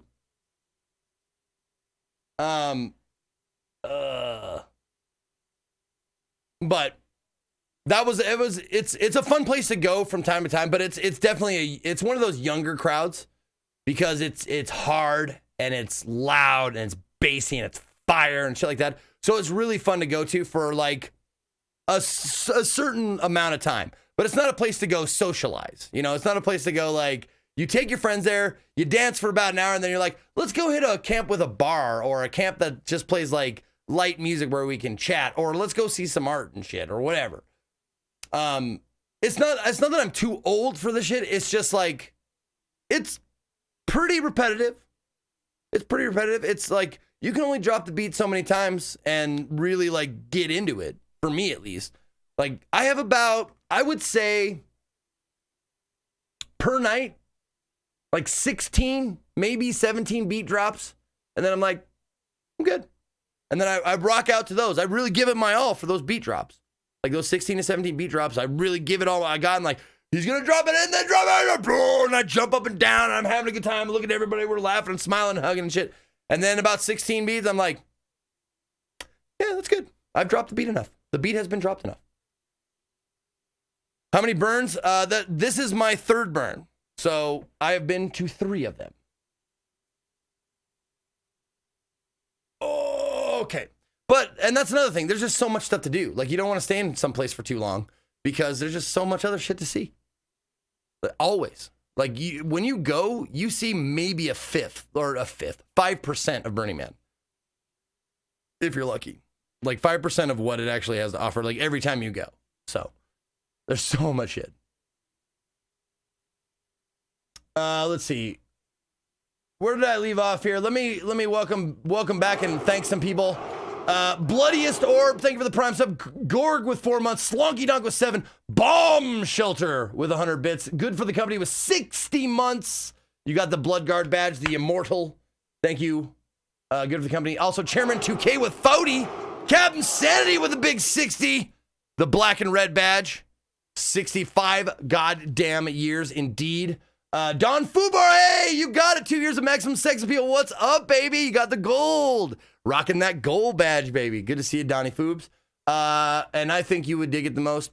Honestly, Don Fubar, I think you dig it the most, baby. I think you'd love this shit.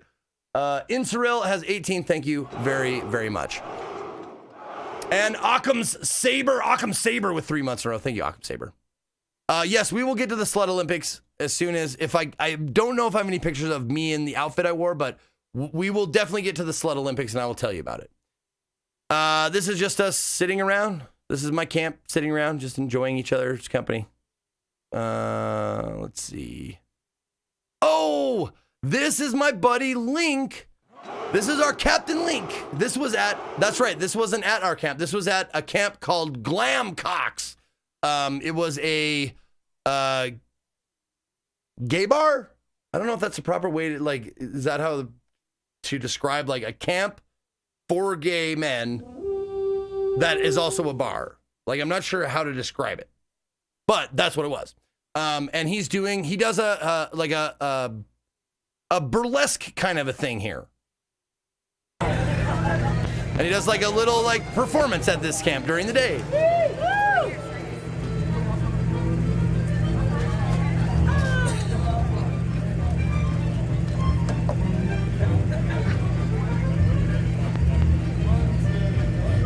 I'm glad, no various. I'm glad you appreciate that.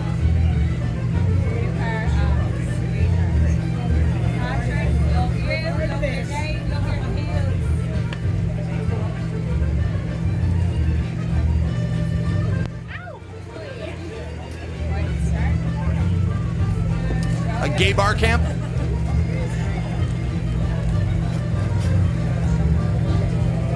Did you specifically seek out the gay type hangouts or was it just by chance? No, that's what I got invited to most often. I got invited to, like, some of the gay functions.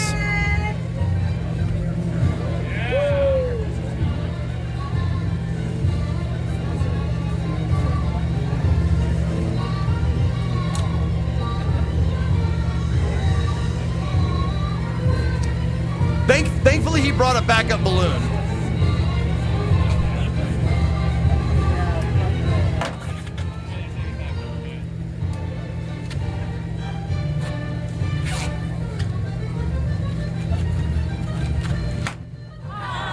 Oh, that was me. Oh, let me go get it.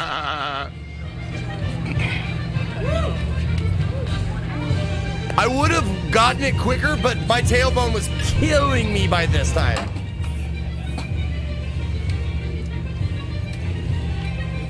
Does any 5-0 show up at the burns? They're constantly there. There are undercover burners all the time. Like, there's not like a giant squad of them, but they're undercover. They dress like burners. They have the braids, the dreadlocks, the fucking like the high boots and shit like that. and they arrest people. There is a police presence there. But if you're smart, you don't have to worry about it.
if that was what happened. I'm sure it wasn't, but that's what I would do to make sure everyone like use your fucking head out here. Don't be dumb. Yeah, don't do this dumb shit that you're seeing right here. Yeah. All right. This is just another day on the playa. Cool. I thought it was a cool shot. The man in the background and sun coming up. This is in the morning. Another dusty shot of the playa. That's a huge dinosaur head. That's a big, cool art exhibit. I think I took a picture of some of these later. Like I took a day and I just did pictures of art installations. Yeah, I just like showing the desolation during the day. Like this is all like most of this shit is like just blank space. Behind me is where everybody's camping, and this is just like blank space dotted with art. It's great.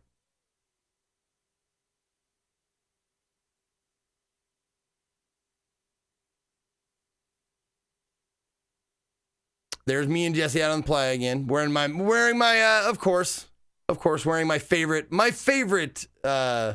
t-shirt of my own merchandise, the Mr. Business shirt. Oh, that's Jesse was like, "Hey, stand in front of that. Now put your arms out like this." And I didn't know what he was doing. He's like, "Put your arms out like this. Now turn your hands out." I was like, "Okay, what?" And then he showed me the picture and I went, "Oh, that's pretty cool." But that is a huge, giant installation. You can see like these guys right here, they're at the installation. They're standing there looking at it. It's huge. It's enormous. And those little white cones, they like bloom in and out. And at night, it's really cool because it's all lit up and shit. And they play music. Like if an art car comes by with its own music, like bumping its own like sound system, the lights kind of like pick up on it and start following it. Like they go, and things light up. It's pretty neat. This is my friend Jesse in a sheer gown, waiting, talking to Panda Man. I don't remember his real name, but Panda Man. He wears this panda head everywhere, and we are waiting out here because at that giant globe spiky art installation, we are at a wedding. We're going to a wedding. People are getting married. People get married out there all the time. And just a picture of the sun going down. There's the wedding party. I didn't know these people. I was his plus one. I never met any of these people before, but she, the bride to be, is an artist, and she creates some of the coolest like sequin burner gear outfits, like these gowns made of sequins that you can like rub back and forth, and they change color and stuff. That's like her living is making like burner clothes. Her name is it Yoshi? I think her name is Yoshi as well. Pretty sure. But yeah, that's what she does, and she's marrying a photographer, like a professional artist photographer guy, and they're like, she created these masks. I don't know if I can get really close on them, but they're these intricate like wood carved masks, like, or actually I think they're 3D printed masks, but she created them like herself and shit. So it was really cool. Here we are at the this is me in when I was out in my duck outfit. This is Temple, and I was in my like full like duck rubber ducky head to toe outfit, and I wouldn't go into the temple with that on because temple is such a weird place. It's like a very sacred place to burners and to people who go out there for the first time. And I'll tell you all about temple after we watch this video. What's up, everybody? Here I am on the playa, Burning Man 2018, sitting out in front of the temple. Beautiful night. It is Thursday night here. Oh, shit. There we go. And just wanted to show you kind of all of overlooking that here. It's just 360 degrees. Captain Sandy, I will answer that. That's a very good question. It's crazy. I'm out here. Got my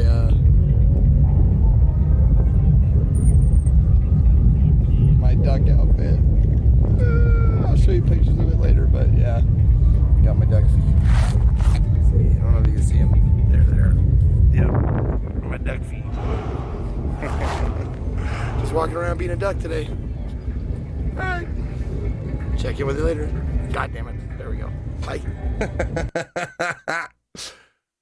All right.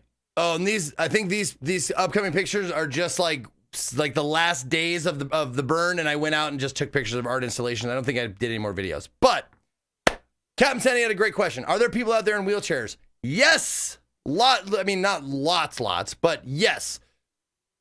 Funny that you'd ask that, because that was a big part of my burn this year. My buddy Jeff rolled his ankle during build week. So like the first fucking day of the official burn, he went to go get a marker and pivoted and twisted his ankle. There is a camp called the Mobility Camp. What is a mobility camp, you ask? Well, it's for people who do that shit, or people who maybe their fucking wheelchair broke or whatever. There is a camp. It's in Center Camp at 6 o'clock from the man. Center Camp is like the big central like hub place, meeting place. But around Center Camp, there's these important little things, important little camps for different things, and one of them is called Mobility Camp. My buddy twisted his ankle. We went over to Mobility Camp. Never been there before, and there was a lady there in a motorized wheelchair named the Rat Lady, and the Rat Lady rolled up in her wheelchair, and she was like, "Hey, yeah, can I help you guys?" And my buddy was like, I rolled my ankle. I really want to keep burning. I don't want this to keep me down. She's like, "Oh, no problem. Come on back."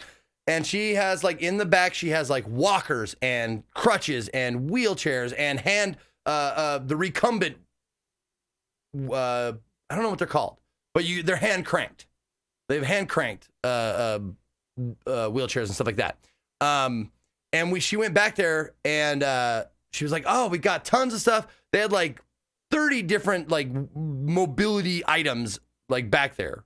And he was like, "Oh, what about that one?" And it was this like pliified meaning like it looked like it belonged at Burning Man. This pliified like wheelchair with a third, like it had a third front wheel. It had roll bars on the back, or tip bars, so you couldn't tip back over from like trying to like zoom off too fast. Also, the tip bars in the back were because on the front of the wheelchair, it had a fucking tow hitch, a place for you to purposely tie a rope to a bicycle so you can fucking bike around with towing a wheelchair behind you. And she was like, "That is my personal wheelchair. Now, I want you to promise me, because I know we have your credit card, but I want you to promise me you'll bring that back, because that was my personal burner wheelchair for my first couple of burns." So, and we had this like really cool conversation about her, how many times she's been out and what she does and stuff like that. And I said, what do you guys like if I were to give you guys something like a gift or something, it's like, what we really want are more wheelchairs, more walkers, more crutches. We need more of that stuff. If you want to donate something or give me something, that's what we want. I was like, "Oh man, that's awesome. I'll look into it and stuff." And I think like next burn, hopefully I can go back and bring like a wheelchair or whatever. But she had this really funny story because she was called the Rat Lady, and she had a tattoo of a rat like right here. And the story was that she had a trained service rat that would sit on her shoulder. And she has some sort of like nerve damage and seizures. So she can't like feel her body start to seize up. So the rat was trained to sit on her shoulder, notice that her muscles were starting to seize, and would lick her neck.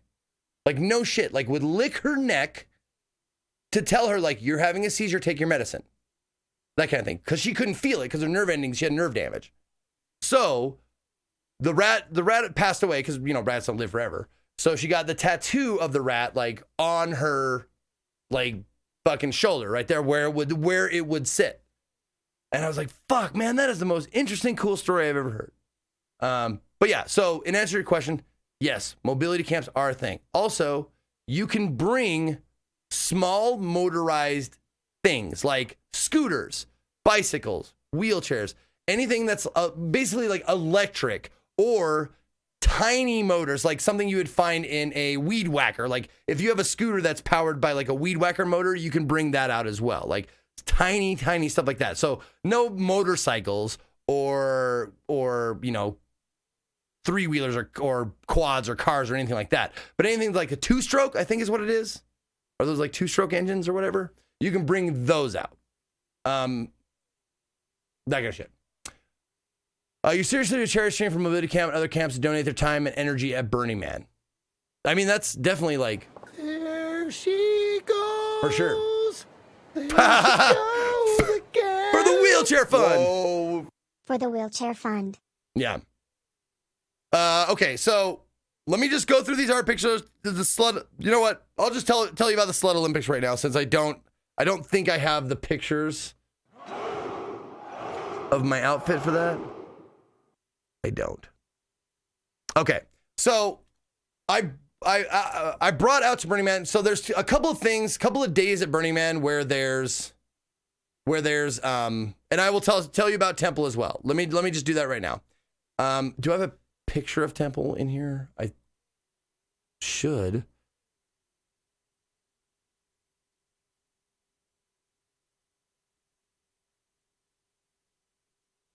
Well, I can't believe I didn't take a picture of just the temple.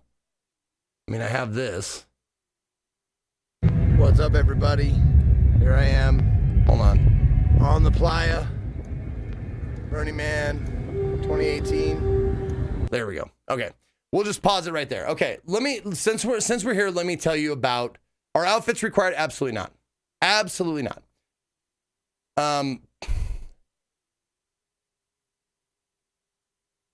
What is okay? Let me explain what Temple is. Oh, what is this? Nightcrawler, what are you doing? That's her. That's Rat Lady. Good job, Nightcrawler. Way to go. Yes, that's Rat Lady. She's awesome. Yeah, that's her in Mobility Camp.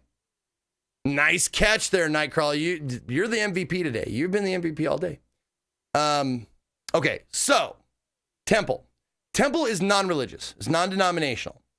Temple. It's just called Temple because Temple is kind of a catch-all word that everyone kind of understands. Everybody kind of understands what a temple is, but it's non-religious. Temple is a place that I know I visit, and I would say most burners visit it at least once during the burn.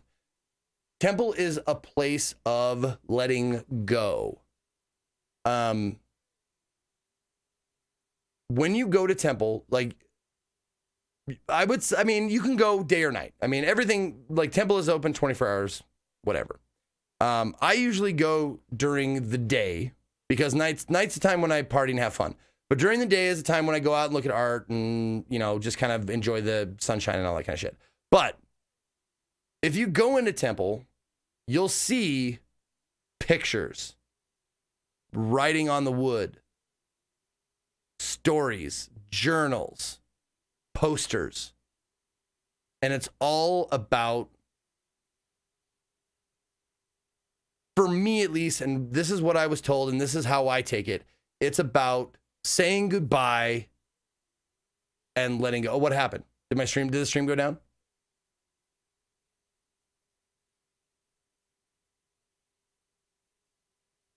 All right, I'll wait a second until like, are we having a refresh? Don't refresh. What's going on?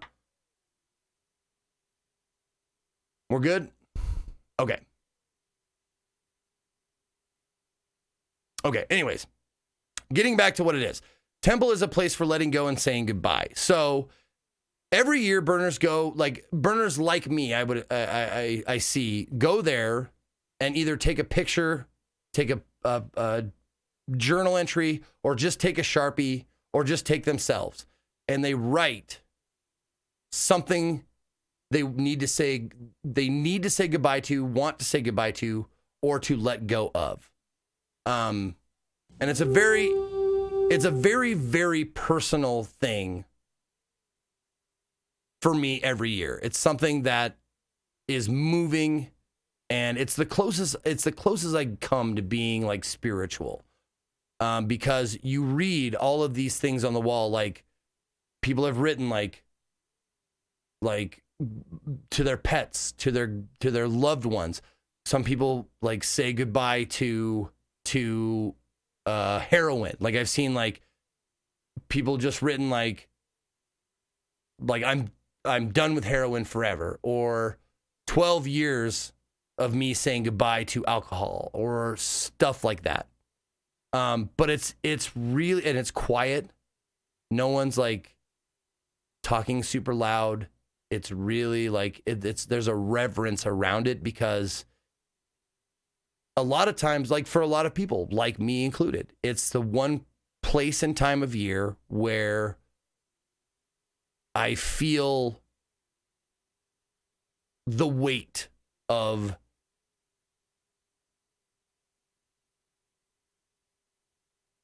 I don't know. It's not sadness. It's just the weight of emotion of thousands of people going to one place where they allow themselves to let go of things.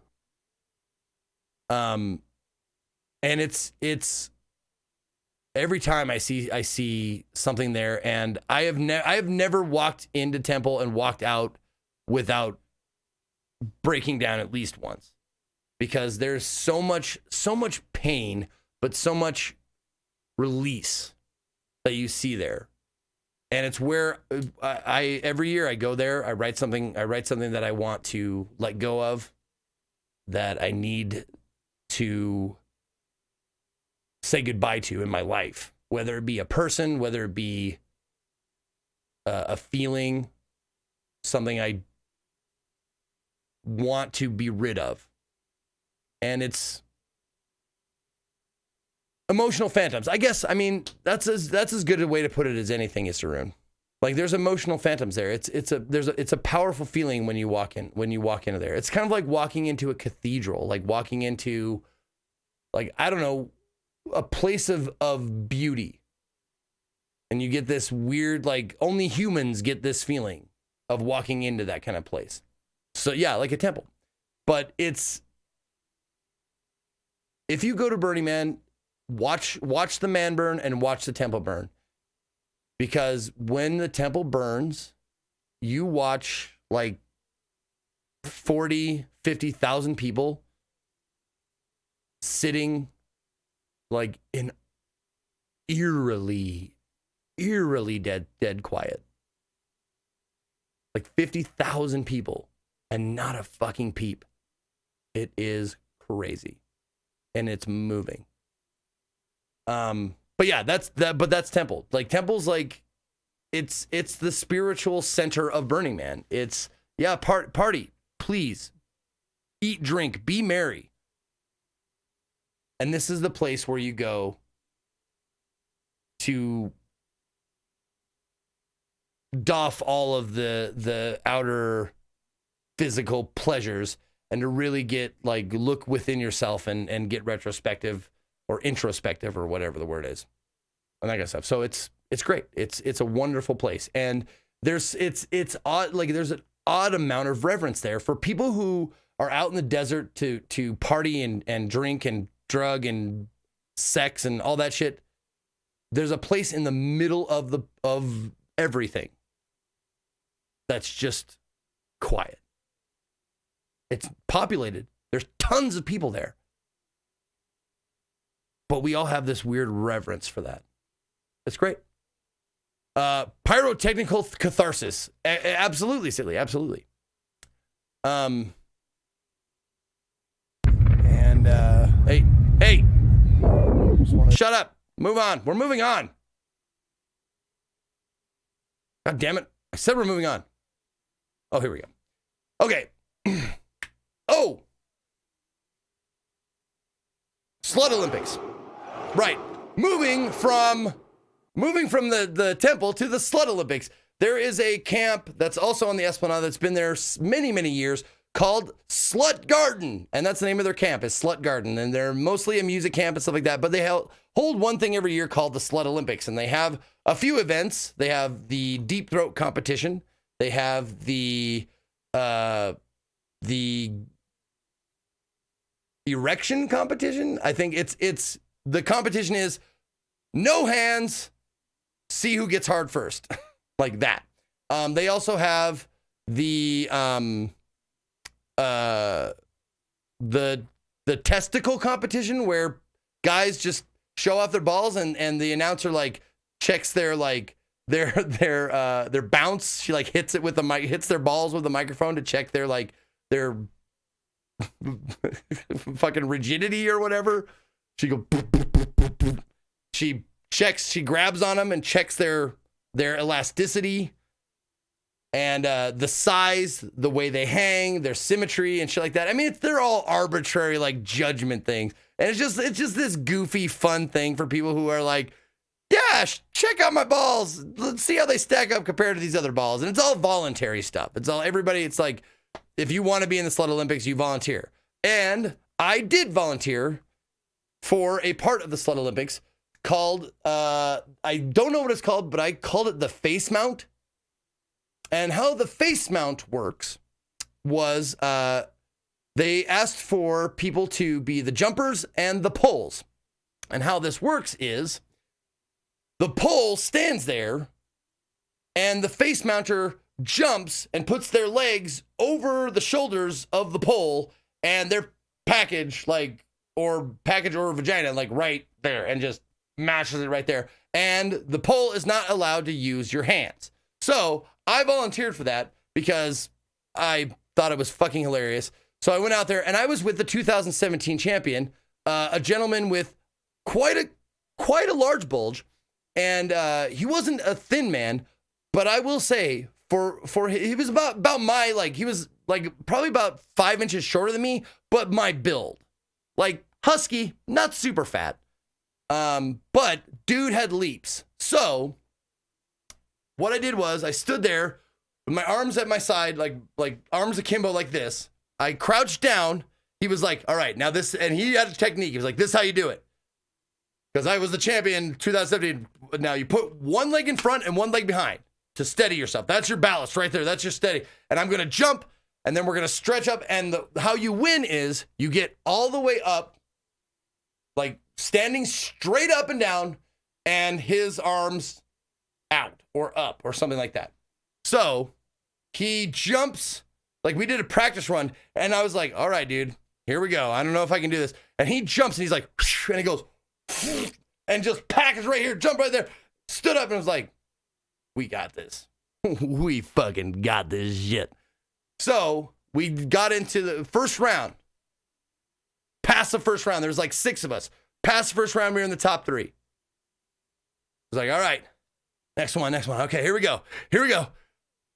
And 3, 2, 1, go.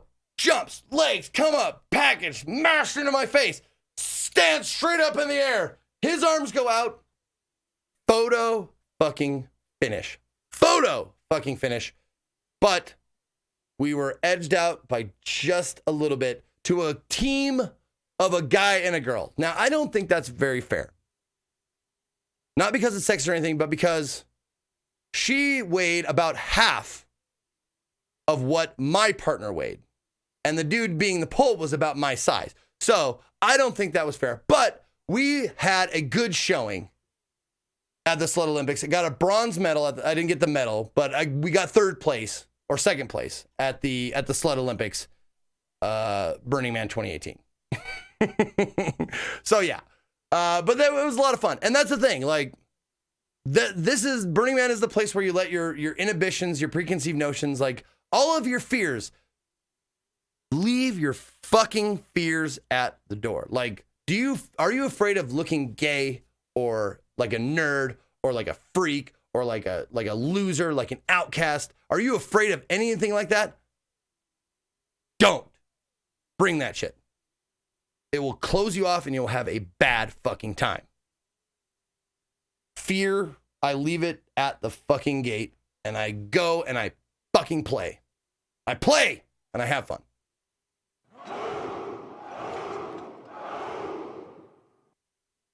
That's one thing I've always said about Burning Man. Like, first time I came back, I went, no matter how weird you think you are, there are 100 people out there that are much weirder than you and take it way further than you. I guarantee it. Will you jump someone next time? You know, maybe. I mean, I'm pretty agile. I'm pretty agile for a big guy. I'll be honest with you. But I don't know if I'd subject anyone to the aroma of my playa balls.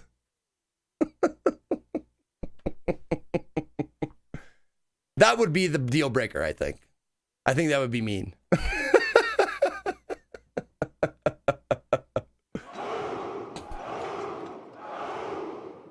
It would be impolite.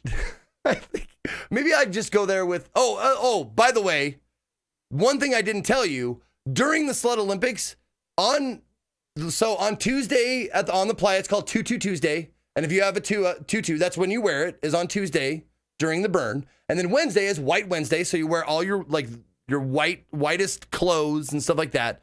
Everybody wears like a white party, like a P. Diddy white party. But if you wear white on Wednesdays, and I had, the only white article of clothing I had was a head to toe, like painter / hazmat thing. It was like a Tyvek suit from head to toe with like, you know, like the whatever it's called. It's just like bungee stretchy, like around here. So I was in the hazmat suit, and the only place that wasn't covered was the place where the guy's package went. It was great. So I went out there in a hazmat suit, and his balls just go hilarious. It was great. Let's see. Who do we gotta welcome here? Let's see. Takai 420, thank you for 30 months. Point 1985 with the tier 3 sub. Thank you very much. Big Bad Teddy with 21. Double Taco got the big 60. Got the Blood Guard, the immortal badge. Matt Baumer with 53. 80. Eidolon 86 with 20 months. Istaroon for the wheelchair fund. Thank you very much. Lycanthropy with 1 year. Jovian Moon with a tier 1 sub. And Nexus 19 with the prime sub. Bathtub with 9 months. Sir Shaves a lot with 2 months. And Pilbo Baggins got 56 months in a row. Thank you guys very much. I hope you guys are having a good time talking about the burn with me. I know I'm just blither and I'm not really like, you know, I'm not playing any video games or whatever, but anyway, we're almost done here. Let's do the pictures. This is a giant inflatable like disco ball thing. And that's all I can really say about it. It was just a giant hot air balloon disco ball. That's what that is. Please answer, darling. Was the no hands for men to get their own erection or for their partners to get?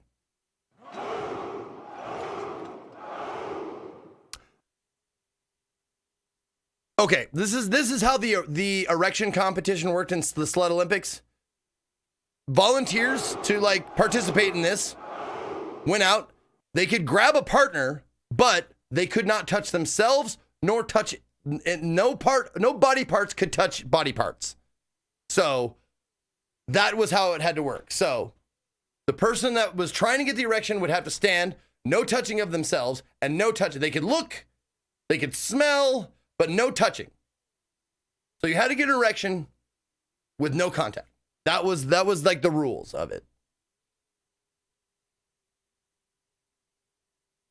And the dude that won was like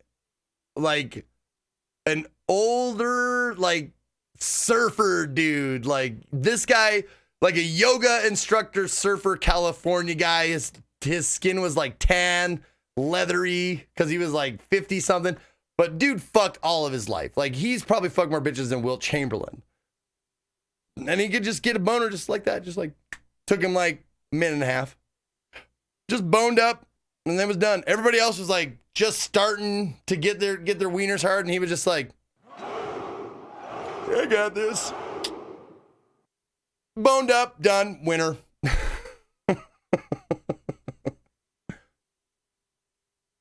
Who do we got now? We got Pillbo Baggins said Rezik 0, thank you for 31. IMD Biggs with 12. Steven Smiley got 21. Facetious Fever has 12 months. Mike 84 with 15. Duke Castro with 21. Rob Lindstrom. God damn it.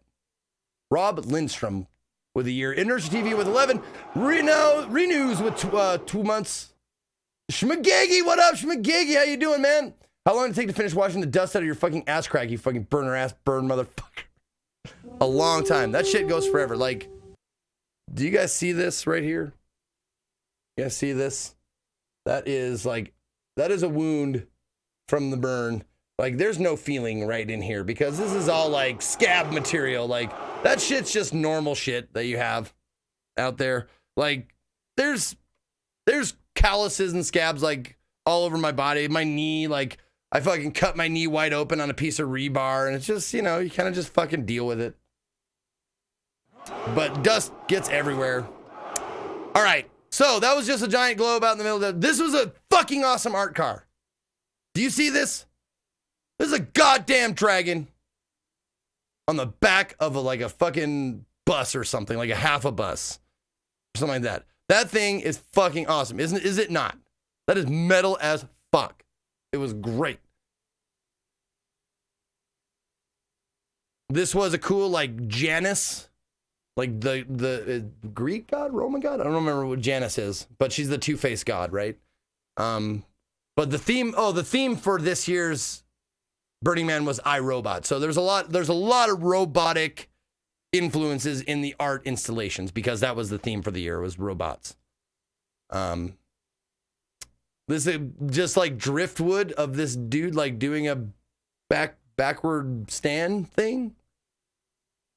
Anyone dressed up as Mad Max? Oh, dude, there are so many Mad Max desert apocalypse. That's like one of the things to dress as. This was a cool like ship with carousel ponies on it. Like these would go up and down. There was like on a pneumatic system, so they'd be riding these things like as the ship was moving forward. It was like doo, doo, doo, doo, doo, doo, doo. It was great. How many times did I shower there? I want to say 4 times in 9 days. 3 times. 3 times.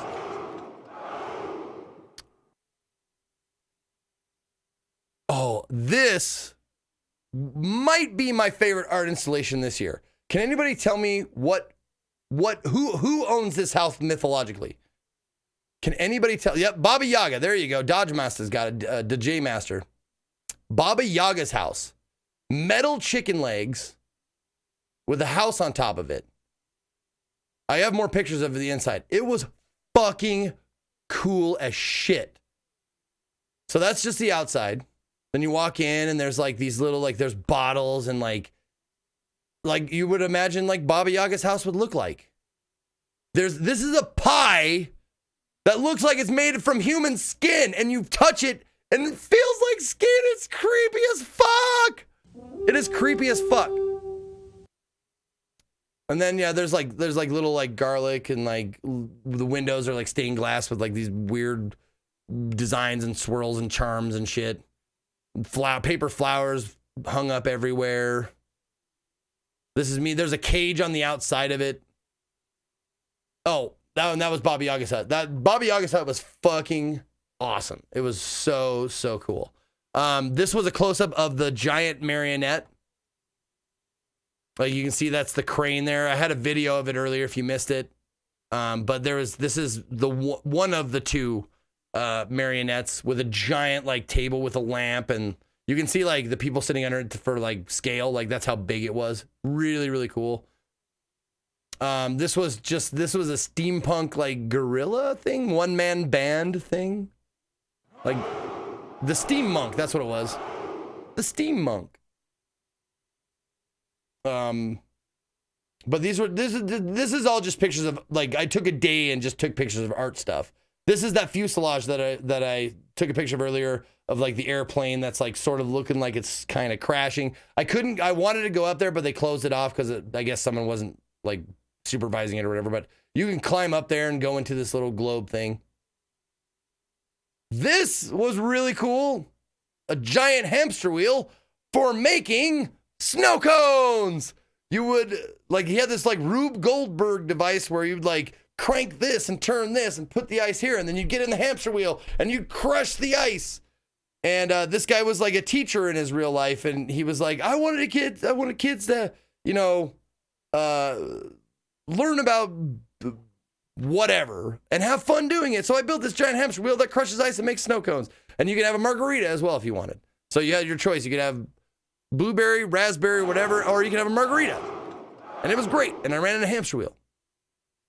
That was just a giant robot, like outline where you could climb inside of it. And it was just like, hey. Kind of looks like the Android mascot, sort of a little. Let's see. This was just a giant robotic sculpture. And is that it? That might be it. Yep, just a giant robotic sculpture with like a license plate belt, just made out of metal. Pretty cool. And yeah, that's it. That was it. That was all the things I took. I mean, goddamn. I always forget to take more pictures because shit, there's a lot of shit out there. There is so much stuff out there. But goddamn, man. I'm ready. I'm ready to take someone else, summon to Burning Man next year. I'm ready to take a burn virgin out there to Burning Man next year. Did you make it to the observatory? What's the observatory, Lucky Misfit?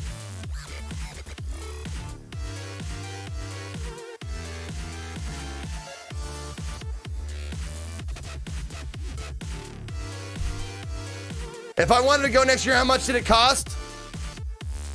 Well, just the ticket is $450, and then whatever it costs to bring your stuff, the ticket to get there, or like airplane gas, whatever it costs you to like drive there, or whatever you need to buy, like tents or food and shit like that. So it's quite a bit, but if you save up for it, it is totally fucking worth it. Totally fucking worth it.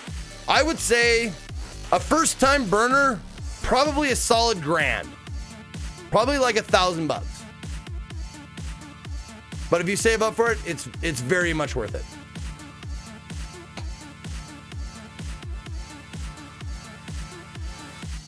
It is a lot. They do have low income tickets though. Look up the shit. Like, seriously, do some fucking research and see what discounts you can get and stuff. Like, they do have discounted ticket prices for like low income tickets or whatever they call them. I can't remember, but yes, you can get those. Do they sell out quick? Yes, they sell out super quick, but they also have, careful, this could be a trap. They also have like different sales throughout the year.